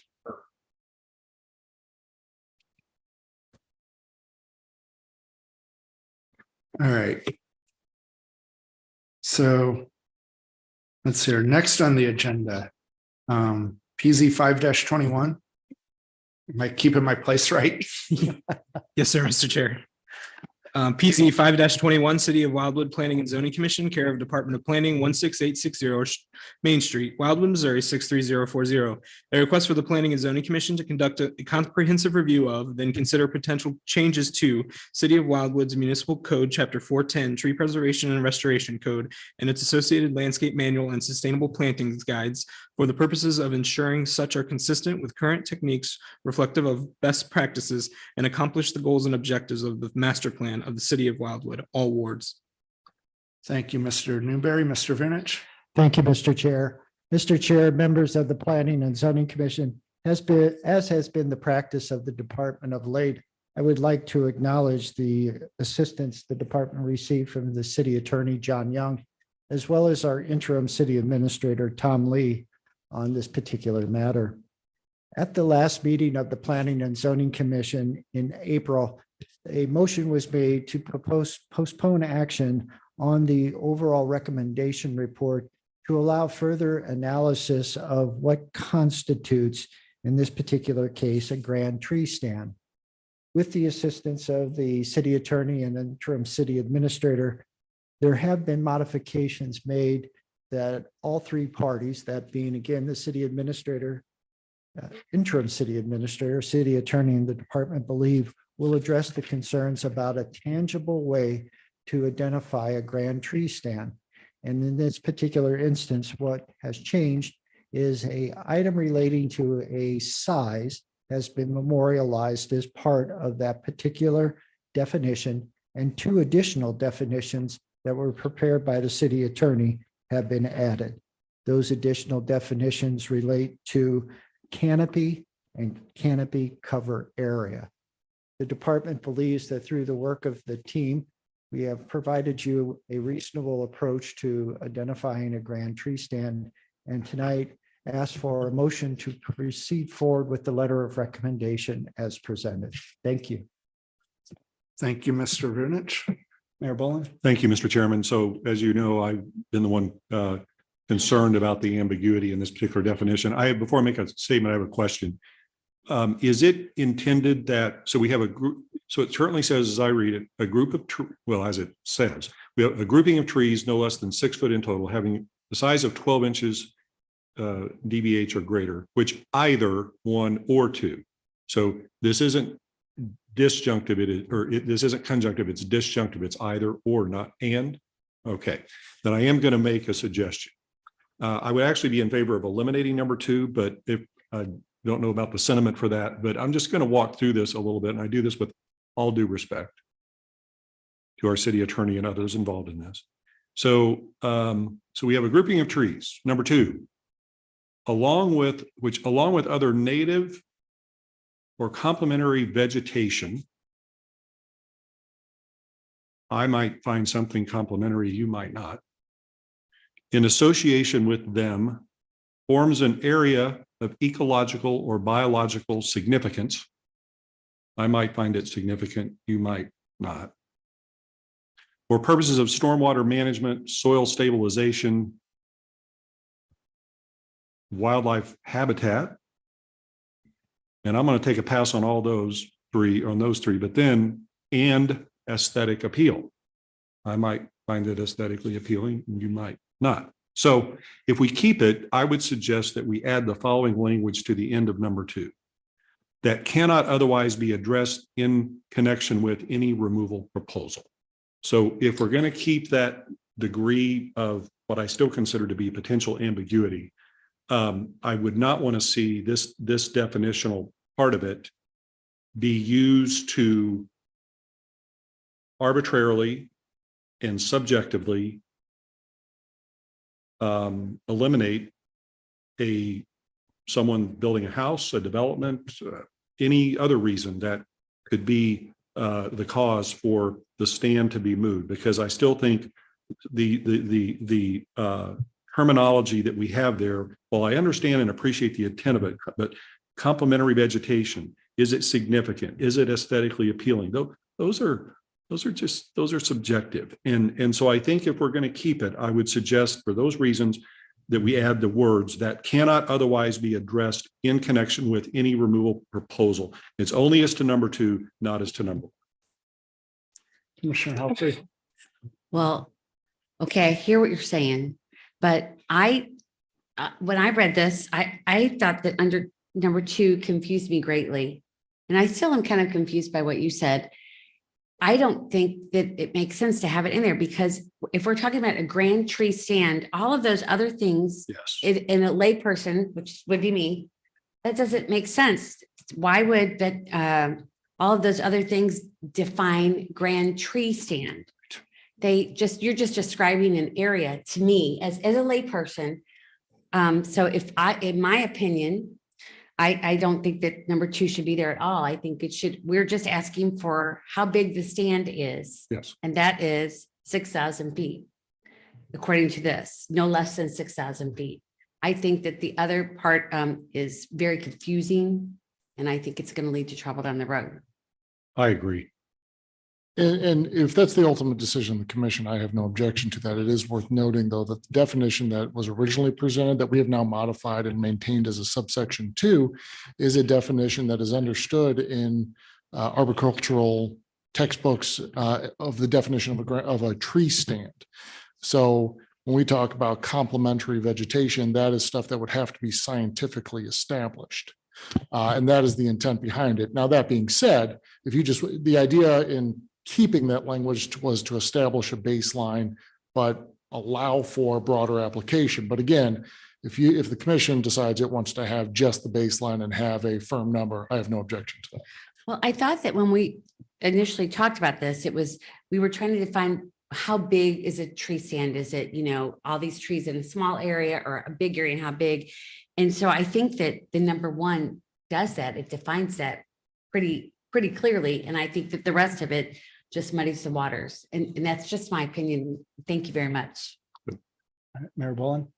I would move to approve the new proposed revised regulations as presented with the elimination of number 2 in the definition of grand tree stand. Second it. All right. Motion by the mayor, second by Commissioner Helfrey. Any further discussion? All right, seeing none, roll call vote.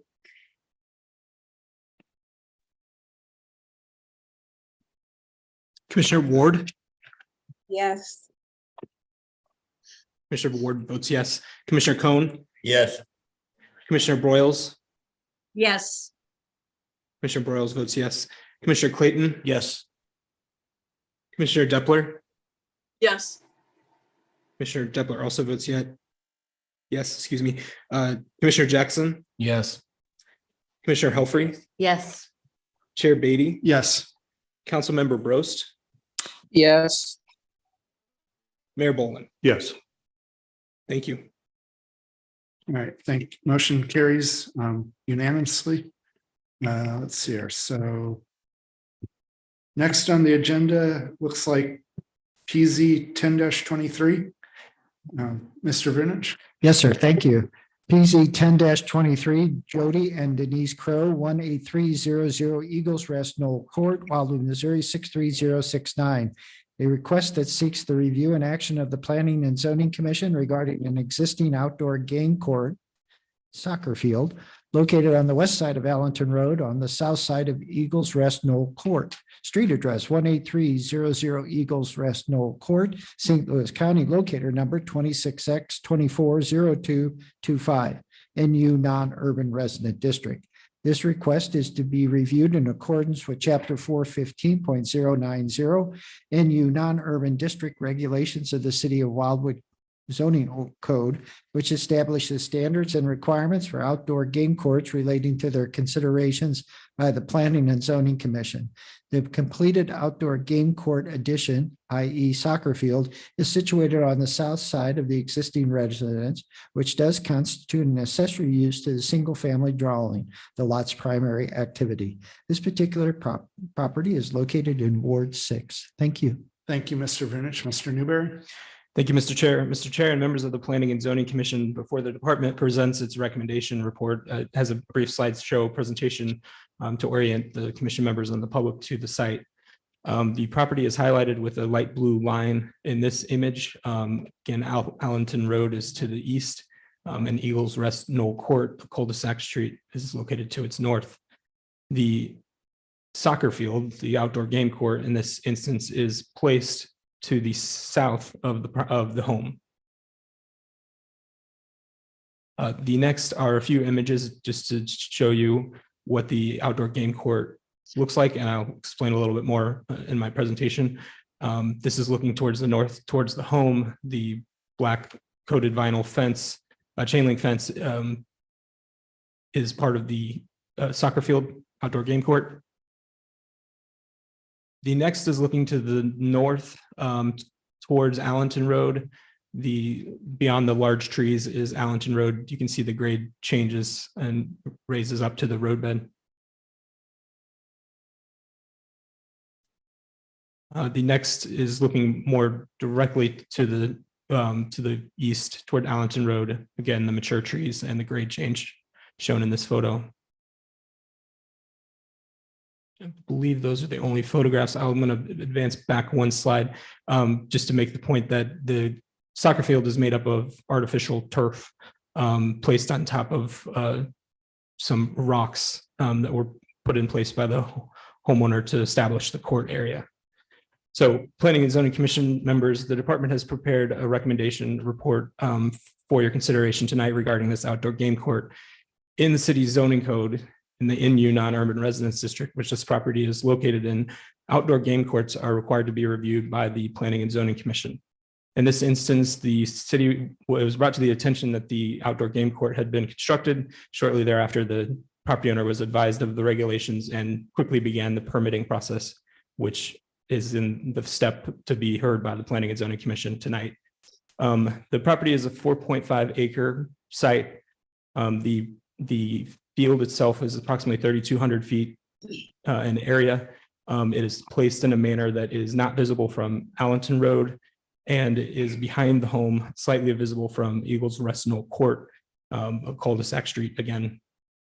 The department reviewed the current court as it is installed against the requirements of the regulations relating outdoor game courts and believes it is consistent in terms of aesthetics, visibility from the street, the fence being in place to prevent projectiles from exiting onto other properties.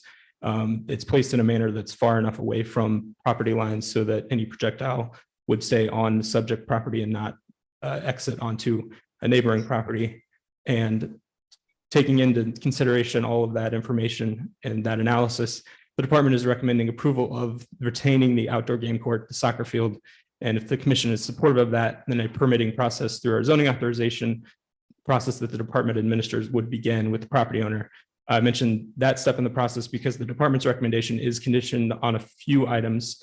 It would recommend that the commission retain the court, but also condition that approval on the Department of Public Works reviewing the improvement to ensure that the stormwater management is appropriate with the new flat surface, as well as ensuring that the trustees of the homeowners association of the small subdivision have been advised of the project and have their input taken into consideration as part of that zoning authorization report. So in conclusion, the department is recommending that the Planning and Zoning Commission support the retention of the existing outdoor game court and allow the department and the homeowner to proceed with the permitting process for it. Thank you, Thank you Mr. very much. Newberry. And before we go any further, Mr. and Mrs. Crow are former neighbors of mine, so I should probably abstain from this.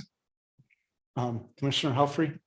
I move to accept the city's recommendation and approve. Thank you. A motion by Commissioner Helfrey. Commissioner Jackson, second. Any further discussion? Commissioner Cohn? Just for clarification, you say the size of the court was 3,200 square feet? Yes, that was the calculation based on the information that the petitioner submitted to the department. Thank you. I do have one thing. Mhm. And the petitioner does know that adding things in the future like lighting or anything like that could change matters. Yes, Mr. Jackson, good call. I'm really talking to them through you. Okay. No, I'm sorry. I was just being a little facetious. I'm just making sure any additionals like lighting changes matters. Okay. Thank you.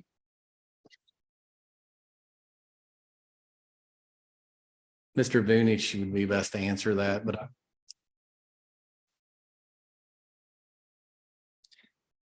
Yes, the addition of lighting would require another review and action by the city. Any further discussion? All right, seeing none, roll call vote. Commissioner Helfrey. Yes. Commissioner Ward. Yes. Commissioner Ward votes yes, excuse me. Can you turn the display off so we can see the Thank you. Zoom? Thank you, Mr. Chair. Commissioner Cohn, Yes. Commissioner Broyles, Yes. Commissioner Broyles votes yes, Commissioner Clayton. Yes. Commissioner Depler, Yes. Commissioner Depler also votes yes, Commissioner Jackson, yes. Chair Beatty, Abstain. Councilmember Brost, Yes. and Mayor Boland is absent. All right. Motion carries. Thank you.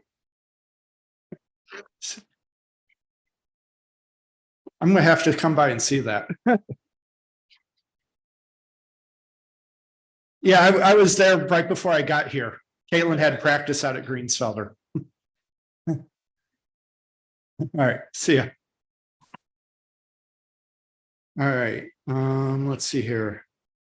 PZ 16-99, Mr. Newberry.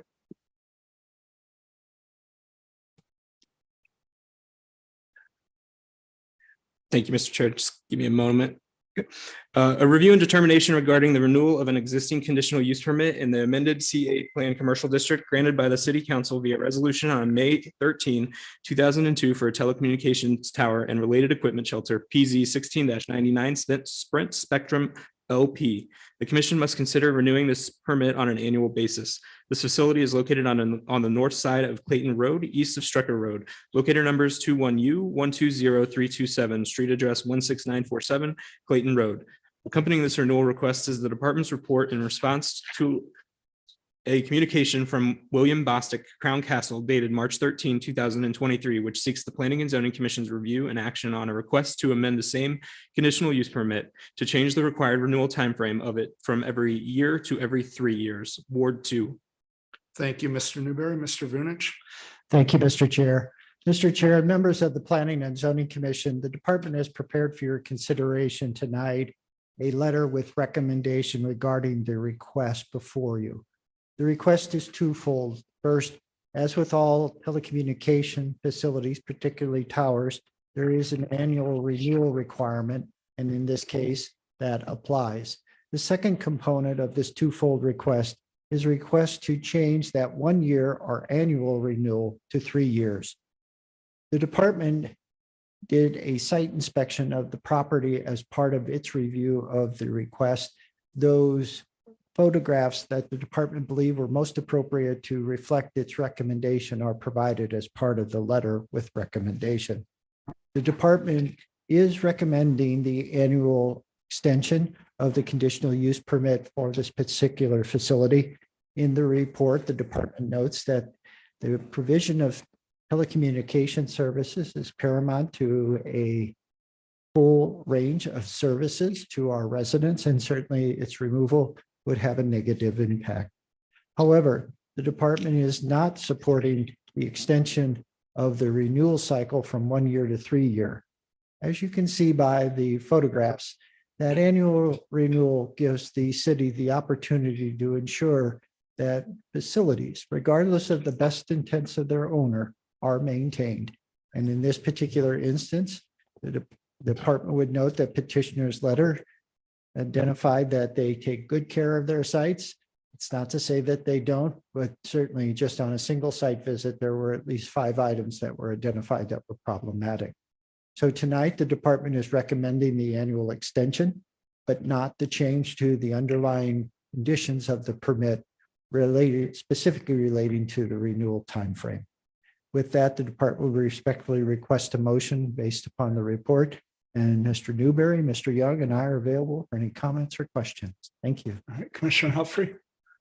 Mr. Vintage, I have a question about this because I drive past it multiple times a day. So first of all, I do not support it changing to 3 years either. I think it needs to be an annual because they consistently have a dead tree in front of their thing consistently. And so my question is, I kind of feel like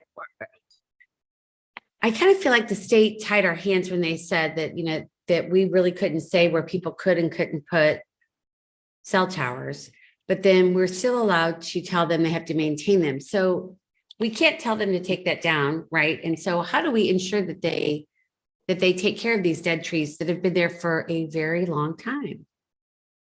Well, again, with the support of the city attorney, what I would state is that as part of the permit, which its origin is the zoning ordinance, which is part of the municipal code, it's an enforcement action. So if the department would proceed forward with the identification of the maintenance items and the petitioner, the owner of the tower, would not do it, we would issue a warning notice, and then if nothing occurred, we would issue a summons for appearance in municipal court. Certainly that would play a role then a year from tonight, in that we would come back to you and say that we had a difficult time obtaining compliance. And at least at that time, we could talk about changing the permit, or at the very least, send a strong message that we'll continue to ensure that facilities in Wildwood look the best they can. Okay, thank you very much for explaining that. I move to accept this city's recommendation. Commissioner Khan. If the conditions are not met, is it possible, like dead trees or some type of issue of that nature, that the city make the required maintenance items and bill the company? And if they don't pay it, place a lien on the property? If I'm not mistaken, and if you'll bear with me just a second, I think in the existing conditional use permit, we have a $5,000 bond that we can use for the purposes of addressing problem areas. No, actually, it's $1,000 bond. So what I would suggest is, again, that from the perspective of the department, an enforcement action is usually the most effective approach because it's much faster than us obtaining the, let's say, the financial incentive and then proceeding forward with the work on our own, or et cetera. And the intent was if they just flat out refuse, that would be last resort. There's a number of tools we have, and certainly we would apply whatever is most effective and what the city attorney would support. I have a question for our attorney. Can we tie unresolved issues to any future matters that involve Crown Castle in this instance? So would they come for approval with us and we have too many, and it can be reminded as it's tagged to anything where Mr. Vunich or Mr. Newberry could say, hey, we have a bunch of unresolved issues already with this, or we have at least one in this instance. And we would like to remind you that this came up and it's still unresolved, and we have this matter before us. So it gives them some leverage. And I don't know if that's legal or ethical. I don't know. Given the strict review criteria that we are limited to under state statute and federal law, I think that unlikely.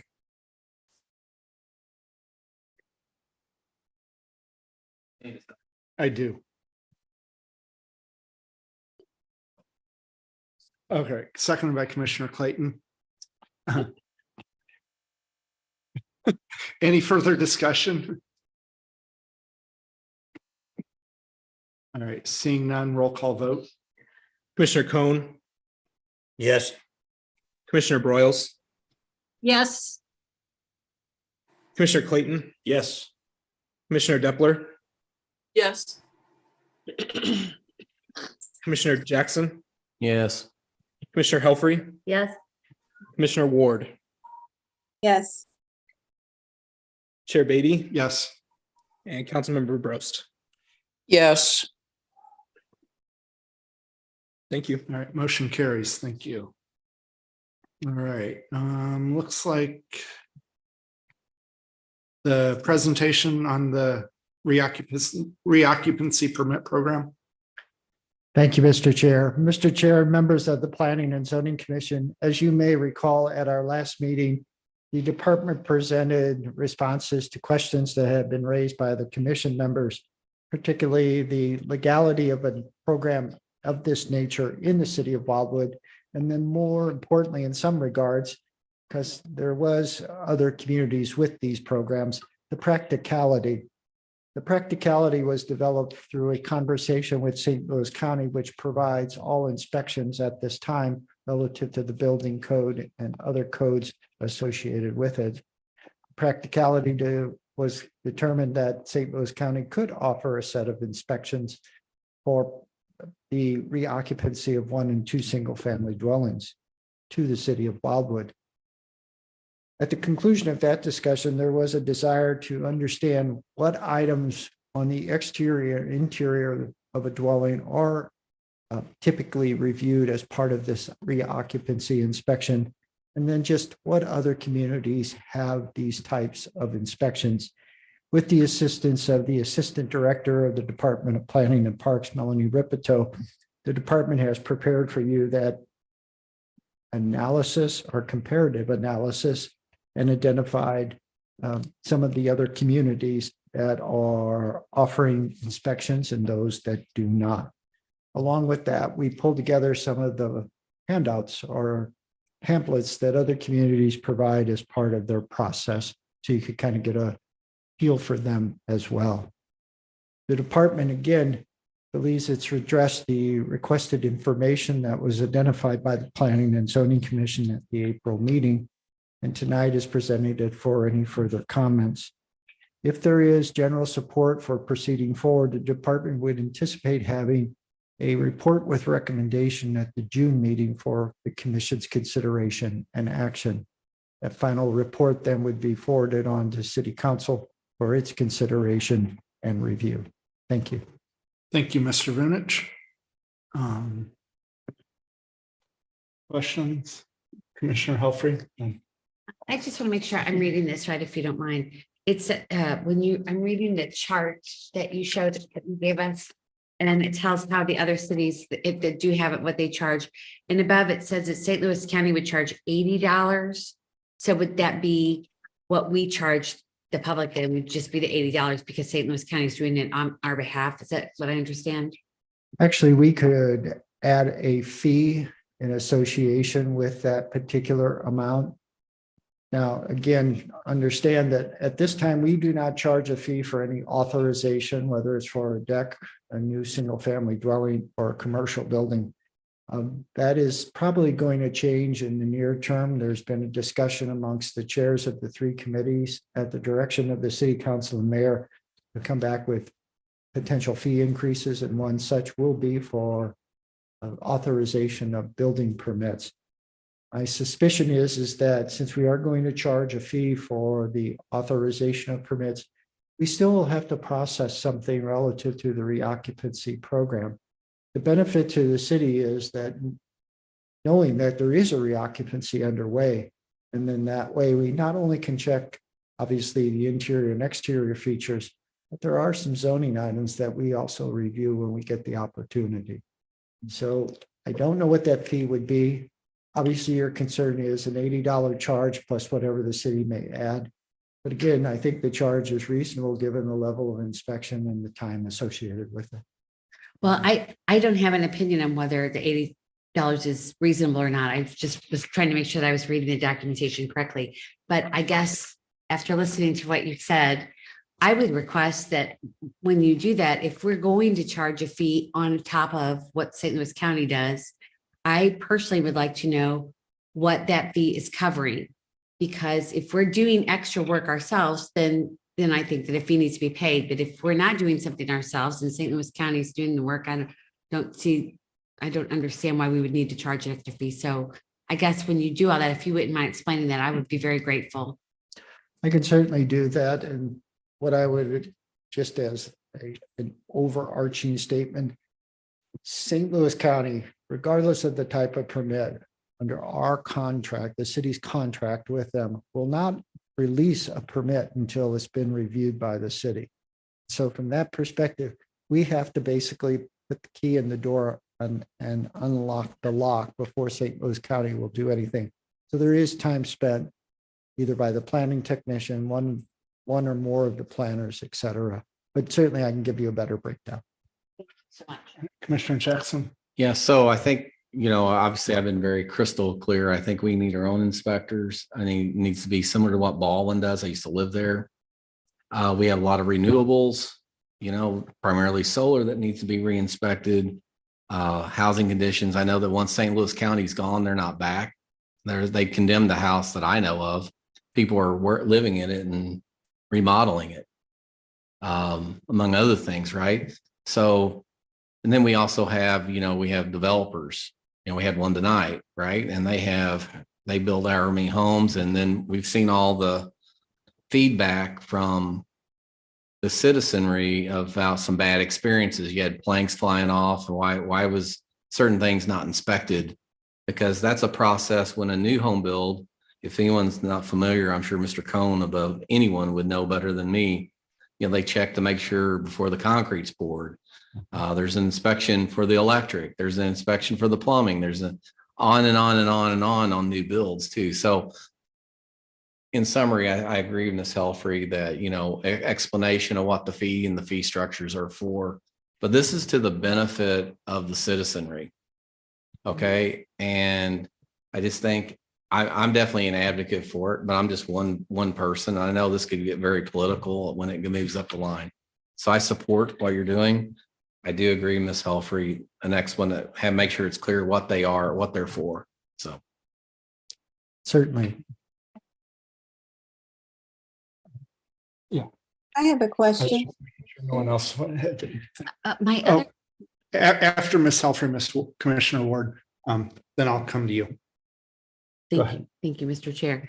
My other question, Mr. Vunich, is since we're talking so much about solar panels today, and I know that some places have septic systems and their solar systems, and will St. Louis County, will all of those things be inspected in their inspection, or will those specialty items like solar or septic have to have separate inspections? In the past, St. Louis County has advised that if we want specialty services, they certainly can provide them. They just need an identification of what those might be. And then certainly from there, the standard will apply based upon the adopted code. All right, Commissioner Ward. Yes, so I'm wondering, kind of like what Commissioner Jackson was saying, are we just going to kind of tag along with, I know we have to comply with St. Louis County, but when we do it, are we going to have inspectors that go out and look at those things that we are targeting as important? Or are we simply just going along with whatever St. Louis County's, what their requirements are?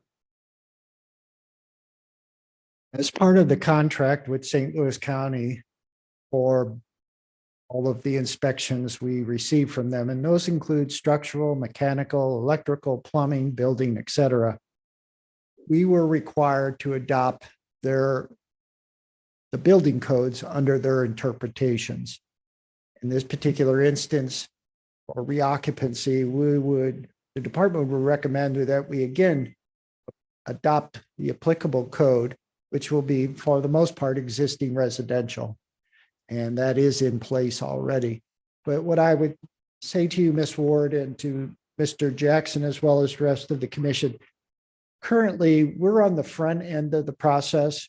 As I mentioned, St. Louis County won't issue anything until such time they receive a municipal authorization from the city. Also, we're on the back end of the process. They send us the certificate of use and occupancy indicating that the final inspections have been done and completed. So we get those to ensure that if there's anything outstanding that we have on our list, and they're primarily tree grading, storm water, now solar panels, and several others that we look at before we release that certificate, so to speak. So it's a team process, but just be assured that we're on the front end as well as at the end of the process as well. So again, the only, I guess when we heard tonight about the siding flying off, how did that fall through the cracks, I guess I'm asking?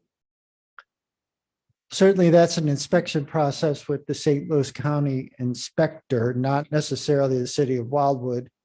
City of Wildwood did identify, was contacted by that particular problem. And I can assure you, we also talked with McBride Homes at the time to ensure that all of those items were addressed. It was discouraging to hear tonight that there's still 4 or 5 homes that still have the problem, and that can get addressed, I can assure you, over the next few weeks. Thank you.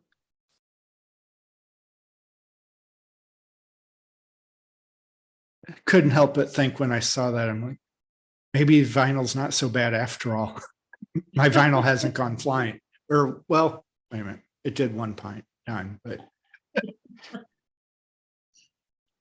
do I? Right.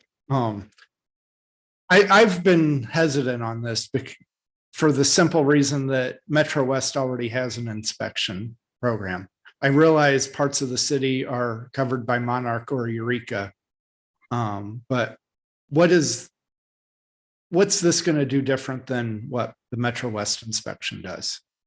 The Metro West inspection is based upon the fire code. So some of the items are similar or identical, and some of the items aren't. What I will tell you is the county inspection, or in the case of the city inspection through St. Louis County, will cover more items. Mhm. And for the most part, I think the benefit is more toward the exterior of the dwelling. The fire code doesn't necessarily talk about old on vinyl siding or a missing section of gutter, those kinds of things, all of which can lead to problems, obviously, in the home itself. So from that perspective, fire code is almost entirely focused on life safety issues that might lead to, obviously, a fire in the home. And the occupancy is a broader set of items, and the inspection, I think, is more comprehensive. Okay. Thank you. Oh, okay, sorry.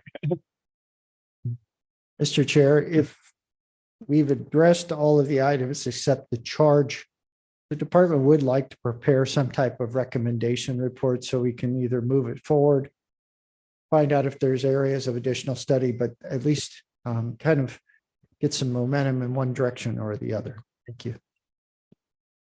I think so.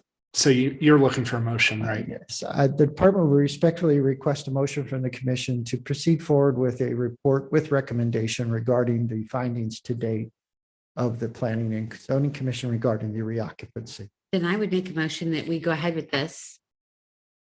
I second. that. Motion by Commissioner Helfrey, seconded by Commissioner Jackson. I assume voice vote is good. All those in favor, or any discussion? I would add one thing. You might check with, say, a Baldwin or someone, like, does it pay for the employee? Does it pay for itself? How long, if you could ever figure out a break even analysis, like we put this in, it probably is going to take a year or 2 years before we catch up. So there may not be any cost associated to the city to do this. Potentially, I would look at something like that as well. That's all I would recommend.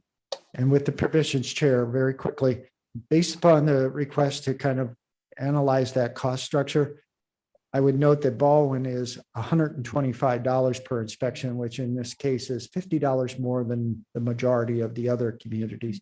So that was going to be I appreciate the direction, and we'll certainly do it. Well, if there's no cost to the city over time, I'm thinking this might make more palatable, right? Yes, sir. Commissioner Depler, Commissioner Helfrey said you had your hand up. I did, thank you. One of my requests for the next meeting and your recommendation is to have, some kind of delineation on, what would be the difference between what kind of inspections are done by the county and, are we just rubber stamping what the county is doing in their inspections? Or do we have something, more targeted that we're, as a city, going to look at? So if you could, maybe kind of have a little information around that, that would be helpful for me. To do it, ma'am. Thank you. And Councilman Brost. Yeah, I guess a question as to whether we do the inspection or the county. Is there any liability the city's assuming? And that maybe we know that answer. If not, maybe that could be addressed. And I know I'm probably going to be going against the grain here a little bit, but I'm generally opposed to this. I think there's already a home inspection. I think that I'm just opposed to it, and I have an experience personally where the inspection was done so poorly that it resulted in a home fire. So I don't think it's going to be as effective as everyone thinks. And I think from a break even standpoint, I don't think there's any way the city's going to break even. I don't even know if you charge $300 or $400. I doubt you'd break even because there'll be a burden. But I would be curious as to any liability because, the city goes out, makes an inspection, says it's good. And like in a situation I had, literally the next day there was a fire because the inspection was done poorly. Is there some liability for that? Thank you. General answer is no. When the city conducts inspections, it is done for the benefit of the general public, not for the individual property owner or homeowner.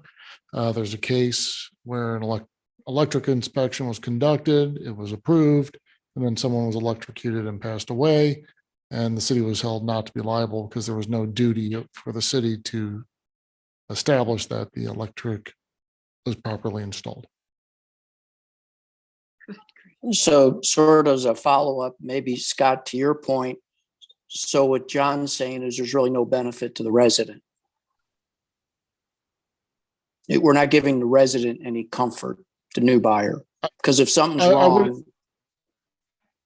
I'm sorry, go ahead.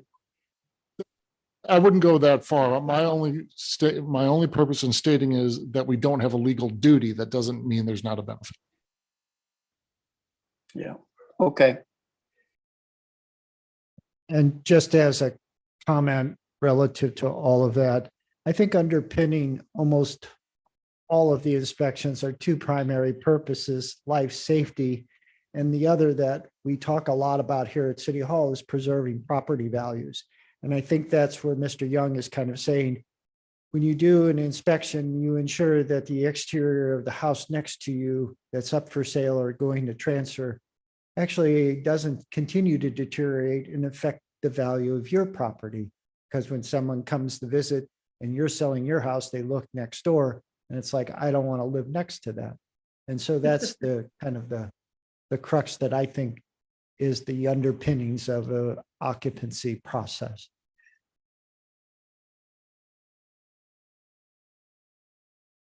Sure. Councilman Brost, I think it's healthy. And I think for us to debate on both sides of this at the end of the day. And I think we'll come out of this really good one way or the other. I just advocate for it and we'll see where it lies, right? And I think as we get the cost structure and then we start talking about why, the whys, all the whys, which we kind of alluded to, and why nots, I think we'll all come to the right conclusion, whether it goes my way or your way. So I think we'll be great. So I respect that. I think healthy debate is important. Okay. And I'll fully admit, I think I'm more on Councilman Brost's side of this as well. Just because having sold two houses, I get irritated getting fees charged every which way just to get my money back out of my house. But, all right, we do have a motion on the floor, so all those in favor of continuing, say aye. Aye. Aye. All those opposed? Nay, and any abstain? All right, motion carries. Thank you. All right. So, Mr. Newberry, discussion and update on the public hearing guidelines pamphlet. Actually, I'm going to stand in for Oh, okay. Mr. Newberry on this particular one, but he could do a much better job, I'm sure. At the last Planning and Zoning Commission meeting in April, I created some confusion relating to the petitioner and the petitioner's length of time to present the proposal or proposals. The intent was not to create that confusion, obviously, but we have, for the most part, limited all speakers, regardless of their relationship to the application, petition, et cetera, to 5 minutes. I was subtly reminded by our city attorney that we do have a set of public hearing guidelines that we used to put out at the table, which we stopped doing due to the pandemic. And it is also identified in our bylaws. So tonight, I just want to make sure that we're all okay with sticking with what we have, which does allow the petitioner or petitioner's representative up to 15 minutes. Then thereafter, everybody is either on a 5 to 3 minute clock. Also, as part of this, the department did update the public hearing guidelines to reflect our hybrid meetings and to just revise the wording to more reflect how we operate today versus several years ago.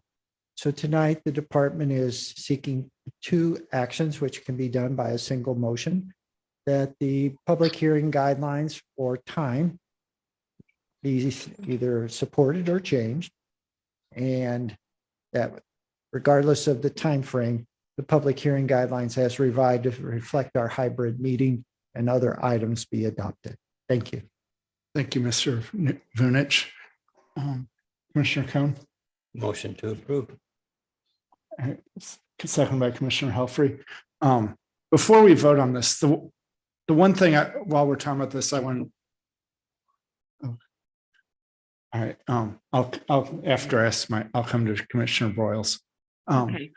Before the pandemic, I feel like, but we would be a little more interactive with the petitioner than we seem to be now. Is that some? Am I mistaking in that? No, sir, Mr. Chair. I think prior to the pandemic and then since the pandemic, we have followed Robert's Rules of Order as is set forth in our bylaws. Prior to that, we were more casual. And what we find sometimes is being casual can lead to another set of issues and potentially even legal challenges. My experience has been that oftentimes when a zoning issue is upended by the circuit court or courts, it's usually on a technicality, not necessarily the desire of the community. It's because we didn't follow the rules. And the best way to follow the rules is Robert's Rules of Order. Okay. John, any? There's a lot that goes into procedures of the Planning and Zoning Commission, statutory issues, First Amendment issues, and consistency is always the best practice. Okay. Yeah, I don't know. My first few years on the commission, I just felt like we had more ability to get answers out of the petitioners. And now it's like they state their piece and then that's it. And I feel like that's less helpful. And Mr. Chair, we do encourage petitioners after the public hearing, if there's questions that have been raised, to respond to those questions, either in writing, via email, or certainly as part of the next submittal, so that your questions are getting answered. And for the most part, we attempt as best we can to address those in the report as well. Okay. All right. Commissioner Broyles? Yes. Before we talk any more about this, Mr. Vunich, you mentioned the 5 minutes and then you mentioned, I thought you said 15 minutes. And then then it's 5 to 3. I was confused about what you were speaking about. Can you explain that again, please? Certainly, ma'am. In our bylaws, it identifies 3 different types of parties, so to speak, that can participate in a public hearing. The first is the petitioner or petitioner's representative. Those are the individuals or parties that are submitting a request to the commission for consideration. Currently, we allow them up to 15 minutes because, again, they are presenting a proposal with, in some instances, a great amount of detail. Thereafter, the bylaws speak to an individual representing a group, such as an HOA. They're given up to 5 minutes, and then an individual just speaking on their own is given 3 minutes. Okay, that's helpful. Thank you. Thank you, ma'am. Are we holding the 3 minutes? We have not, and that's part of it too. We've kind of slided the petitioner or petitioner's representative, and we've probably given too much time to just somebody who stands up at the podium and says, I'm not with any group, I'm just here on my own, and this is what I think. So again, if this is approved tonight, we'll start having the public hearing guidelines out on the back. And we'll also have them as part, somehow a link on our agendas so that people can have them prior to the meeting and review them as well. Yeah, I do want to note, and I apologize for interrupting, but we are talking strictly about public hearings, not public comment, which is a different process. All right, good point. Thank you. So, yeah, this is all. Yeah, about because public- that was all public comment.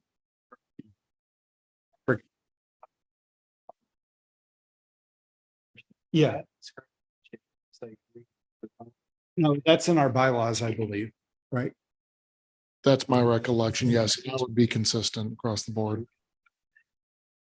I think it would be helpful to have that copy out because some people come up here for the first time to speak and they don't always know unless the chair explains to them, not that whole pattern, but at least the number of minutes they know that they have before they get up to the podium.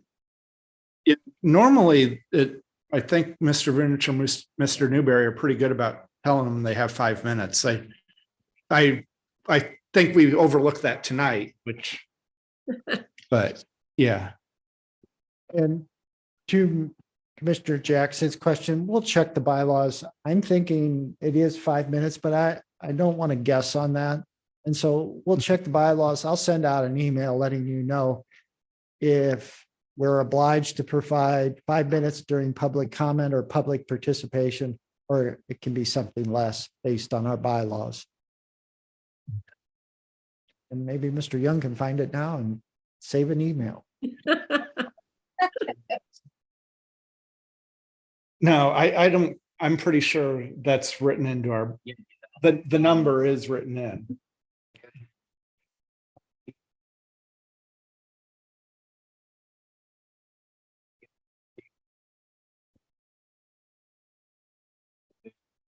Yes. Oh, I totally understand. Whereas if there's 2 people in here, who cares? Yeah. And I would say that sometimes that's some people's only opportunity to speak. And I think that it's, if they 5 minutes is 5 minutes at this point. So are you looking for a motion? I think we have one on the floor. We just need to vote on it. Yes, So again, I don't know if Mr. Young will be able to provide an answer, but yes, we have a motion to adopt the amended public hearing guidelines. Okay, and do we have a second? yeah. Okay, So thank you. all right. All those in favor of adoption, say aye. Aye. Aye. Any opposed? Any abstain? Thank you. Motion carries. Thank you. And that is it. Motion to adjourn. Commissioner Helfrey, second by Commissioner Clayton. All those in favor say aye. Hi. Aye. Any opposed? All right. Have a good night. Abstain. Abstain. Thank you. Just as a All note right. for Have a everybody, good night, everyone.